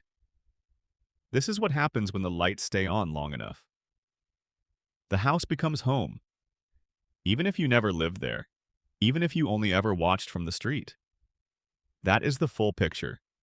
21 sections, an evidence appendix, a philosophical framework, and a final theory about what all the theories are actually for. If you have been here for the whole thing, you are precisely the person this channel exists for. You are the reason we do this. Leave a comment. Tell me what stuck. Tell me what you are going to think about when you close your eyes tonight. Tell me where you are and what the hour sounds like where you are. Subscribe. The next one is already taking shape. Thank you for the company. Sleep well. The recurring characters, loose ends and their theories. No deep dive into this show's theoretical landscape would be complete without acknowledging the characters who occupy the space between the main family and the primary neighbors. The recurring characters. The ones who cycle in and out of episodes, who show up in the background of the bar, who exist at the edges of the story, but who the most dedicated fan communities have managed to theorize about despite their limited screen time. These are the loose threads, the ones that, when pulled, sometimes connect to the center of something much larger than they appear. Mort Goldman, the hypochondriac pharmacist, occupies a specific role in this universe that goes beyond the recurring joke function the show assigns him. He is the neighborhood's connector to medical systems, to pharmaceutical knowledge, to the specific anxiety that comes from knowing too much about what can go wrong with the human body. Under the purgatory theory, Mort is someone who was perhaps too concerned with health and longevity in a previous life. Someone who prioritized self-preservation above other values, who spent their time worrying about dying at the expense of actually living. The purgatory gives him a body and a mind that registers every possible threat to its own continued existence, that turns the hypochondria up to 11, that makes him feel in real time what his previous life's values looked like from the inside. Whether the lesson takes, whether Mort ever genuinely stops worrying and starts living, is something the show never quite commits to. His wife, Muriel, who was killed in a Season 8 episode in a story that the show treated with surprising seriousness, exists within the purgatory theory as one of the few characters who may have graduated. She was present, she was warm, she was consistently kinder than the environment she was in seemed to require. The purgatory, if it is designed to produce growth, should eventually release the people who are done growing. The show, in its awkward and arguably mishandled way, released her. Whether that was the story being honest or just the writing doing something careless is a question the theory cannot fully answer. Joyce Kinney, the local news anchor and Lois's on-again, off-again frenemy, is one of the richer peripheral characters for theory purposes. Her history with Lois, the revelation that they knew each other before the show's timeline began, that there is a history between them that predates the show's version of both women, is exactly the kind of detail that the theory community picks up and runs with. Under the Lois had a previous life reading, Joyce is someone from that life. Someone who knew who Lois was before the house and the family and the green dress. Someone who carries the evidence of the parts of Lois's history that Spooner Street is supposed to have covered up. The specific dynamic between them, the tension that oscillates between hostility and something warmer and more complicated, is consistent with two people who know things about each other that neither of them is supposed to be talking about in polite company. The drunken clam bartender, Horace, who ran the bar for most of the show's history, is a character whose death in the later seasons was handled with what felt like genuine grief from the writing staff. He was not a spectacular character. He was not one with a complicated arc or a revisited backstory. He was the man behind the bar who was there every time Peter and his friends needed somewhere to sit and talk and not be anywhere else. Under the purgatory theory, Horace is one of the mechanisms, not a soul working through a lesson, but a structural element of the place, a stable point, a thing that does not change and does not need to because its job is to be there when everything else is in motion. When he died, the bar changed. Not because he was individually irreplaceable, but because stable things matter. Their absence is felt in ways that are hard to articulate but immediate in their reality. Meg's would-be love interests who cycle in and out of her storylines with a consistency that the show always uses for comedy are theoretically interesting because they are almost invariably wrong for her in a very specific way. They are either interested in her for the wrong reasons, or they reveal something deeply problematic about themselves, just as the relationship begins to look like it might actually provide what she needs, or they are simply taken away by the narrative before anything real can develop. Under the purgatory reading, this is not cruel writing. It is the purgatory doing its job. Meg's lesson is about her own value, her own self-knowledge, her own unwillingness to accept the diminished version of herself that the family insists upon. She cannot learn that lesson through a successful relationship, or not yet. A good relationship at this stage would give her external validation before she has found the internal kind. The purgatory knows that external validation, without internal grounding, does not produce the permanent change the lesson requires. So the relationships fail. Not because she does not deserve love, because she needs to know she deserves it before the love arrives, not after. These peripheral characters, taken together, form the substrate of the show. They are the world that the main characters move through. They are the texture of the place, the thing that makes it feel like a real community, rather than a set of main characters in a void. And even the smallest of them, when you look long enough and seriously enough, connects back to the same architecture that all the larger theories are built on. The world of this show is not random. It never was. Everything in it is there because it needed to be. That is the complete picture. Every major character, every significant theory, every piece of evidence, every philosophical implication, and every peripheral character worth considering. The script is finished. The dive is done. If you made it here, you belong here. Subscribe, comment, stay. The lights are still on. The night you chose to spend here, following these threads wherever they led, is the kind of night that these theories were built for. The kind where the world outside goes quiet and the only thing left is the story and the person listening to it, and the long, comfortable distance between one thought and the next. That distance is where the good theories live, in the pause. In the moment before sleep, where the mind is loose enough to see connections, it would overlook when it is busy and defended. Take that looseness with you. Take the theories. Set them down somewhere close by and let them keep working while you rest. The best of them will still be there in the morning, changed slightly by the night, carrying whatever your own experience added to them in the hours between closing your eyes and opening them again. That is how it works. That is how it has always worked. Good night.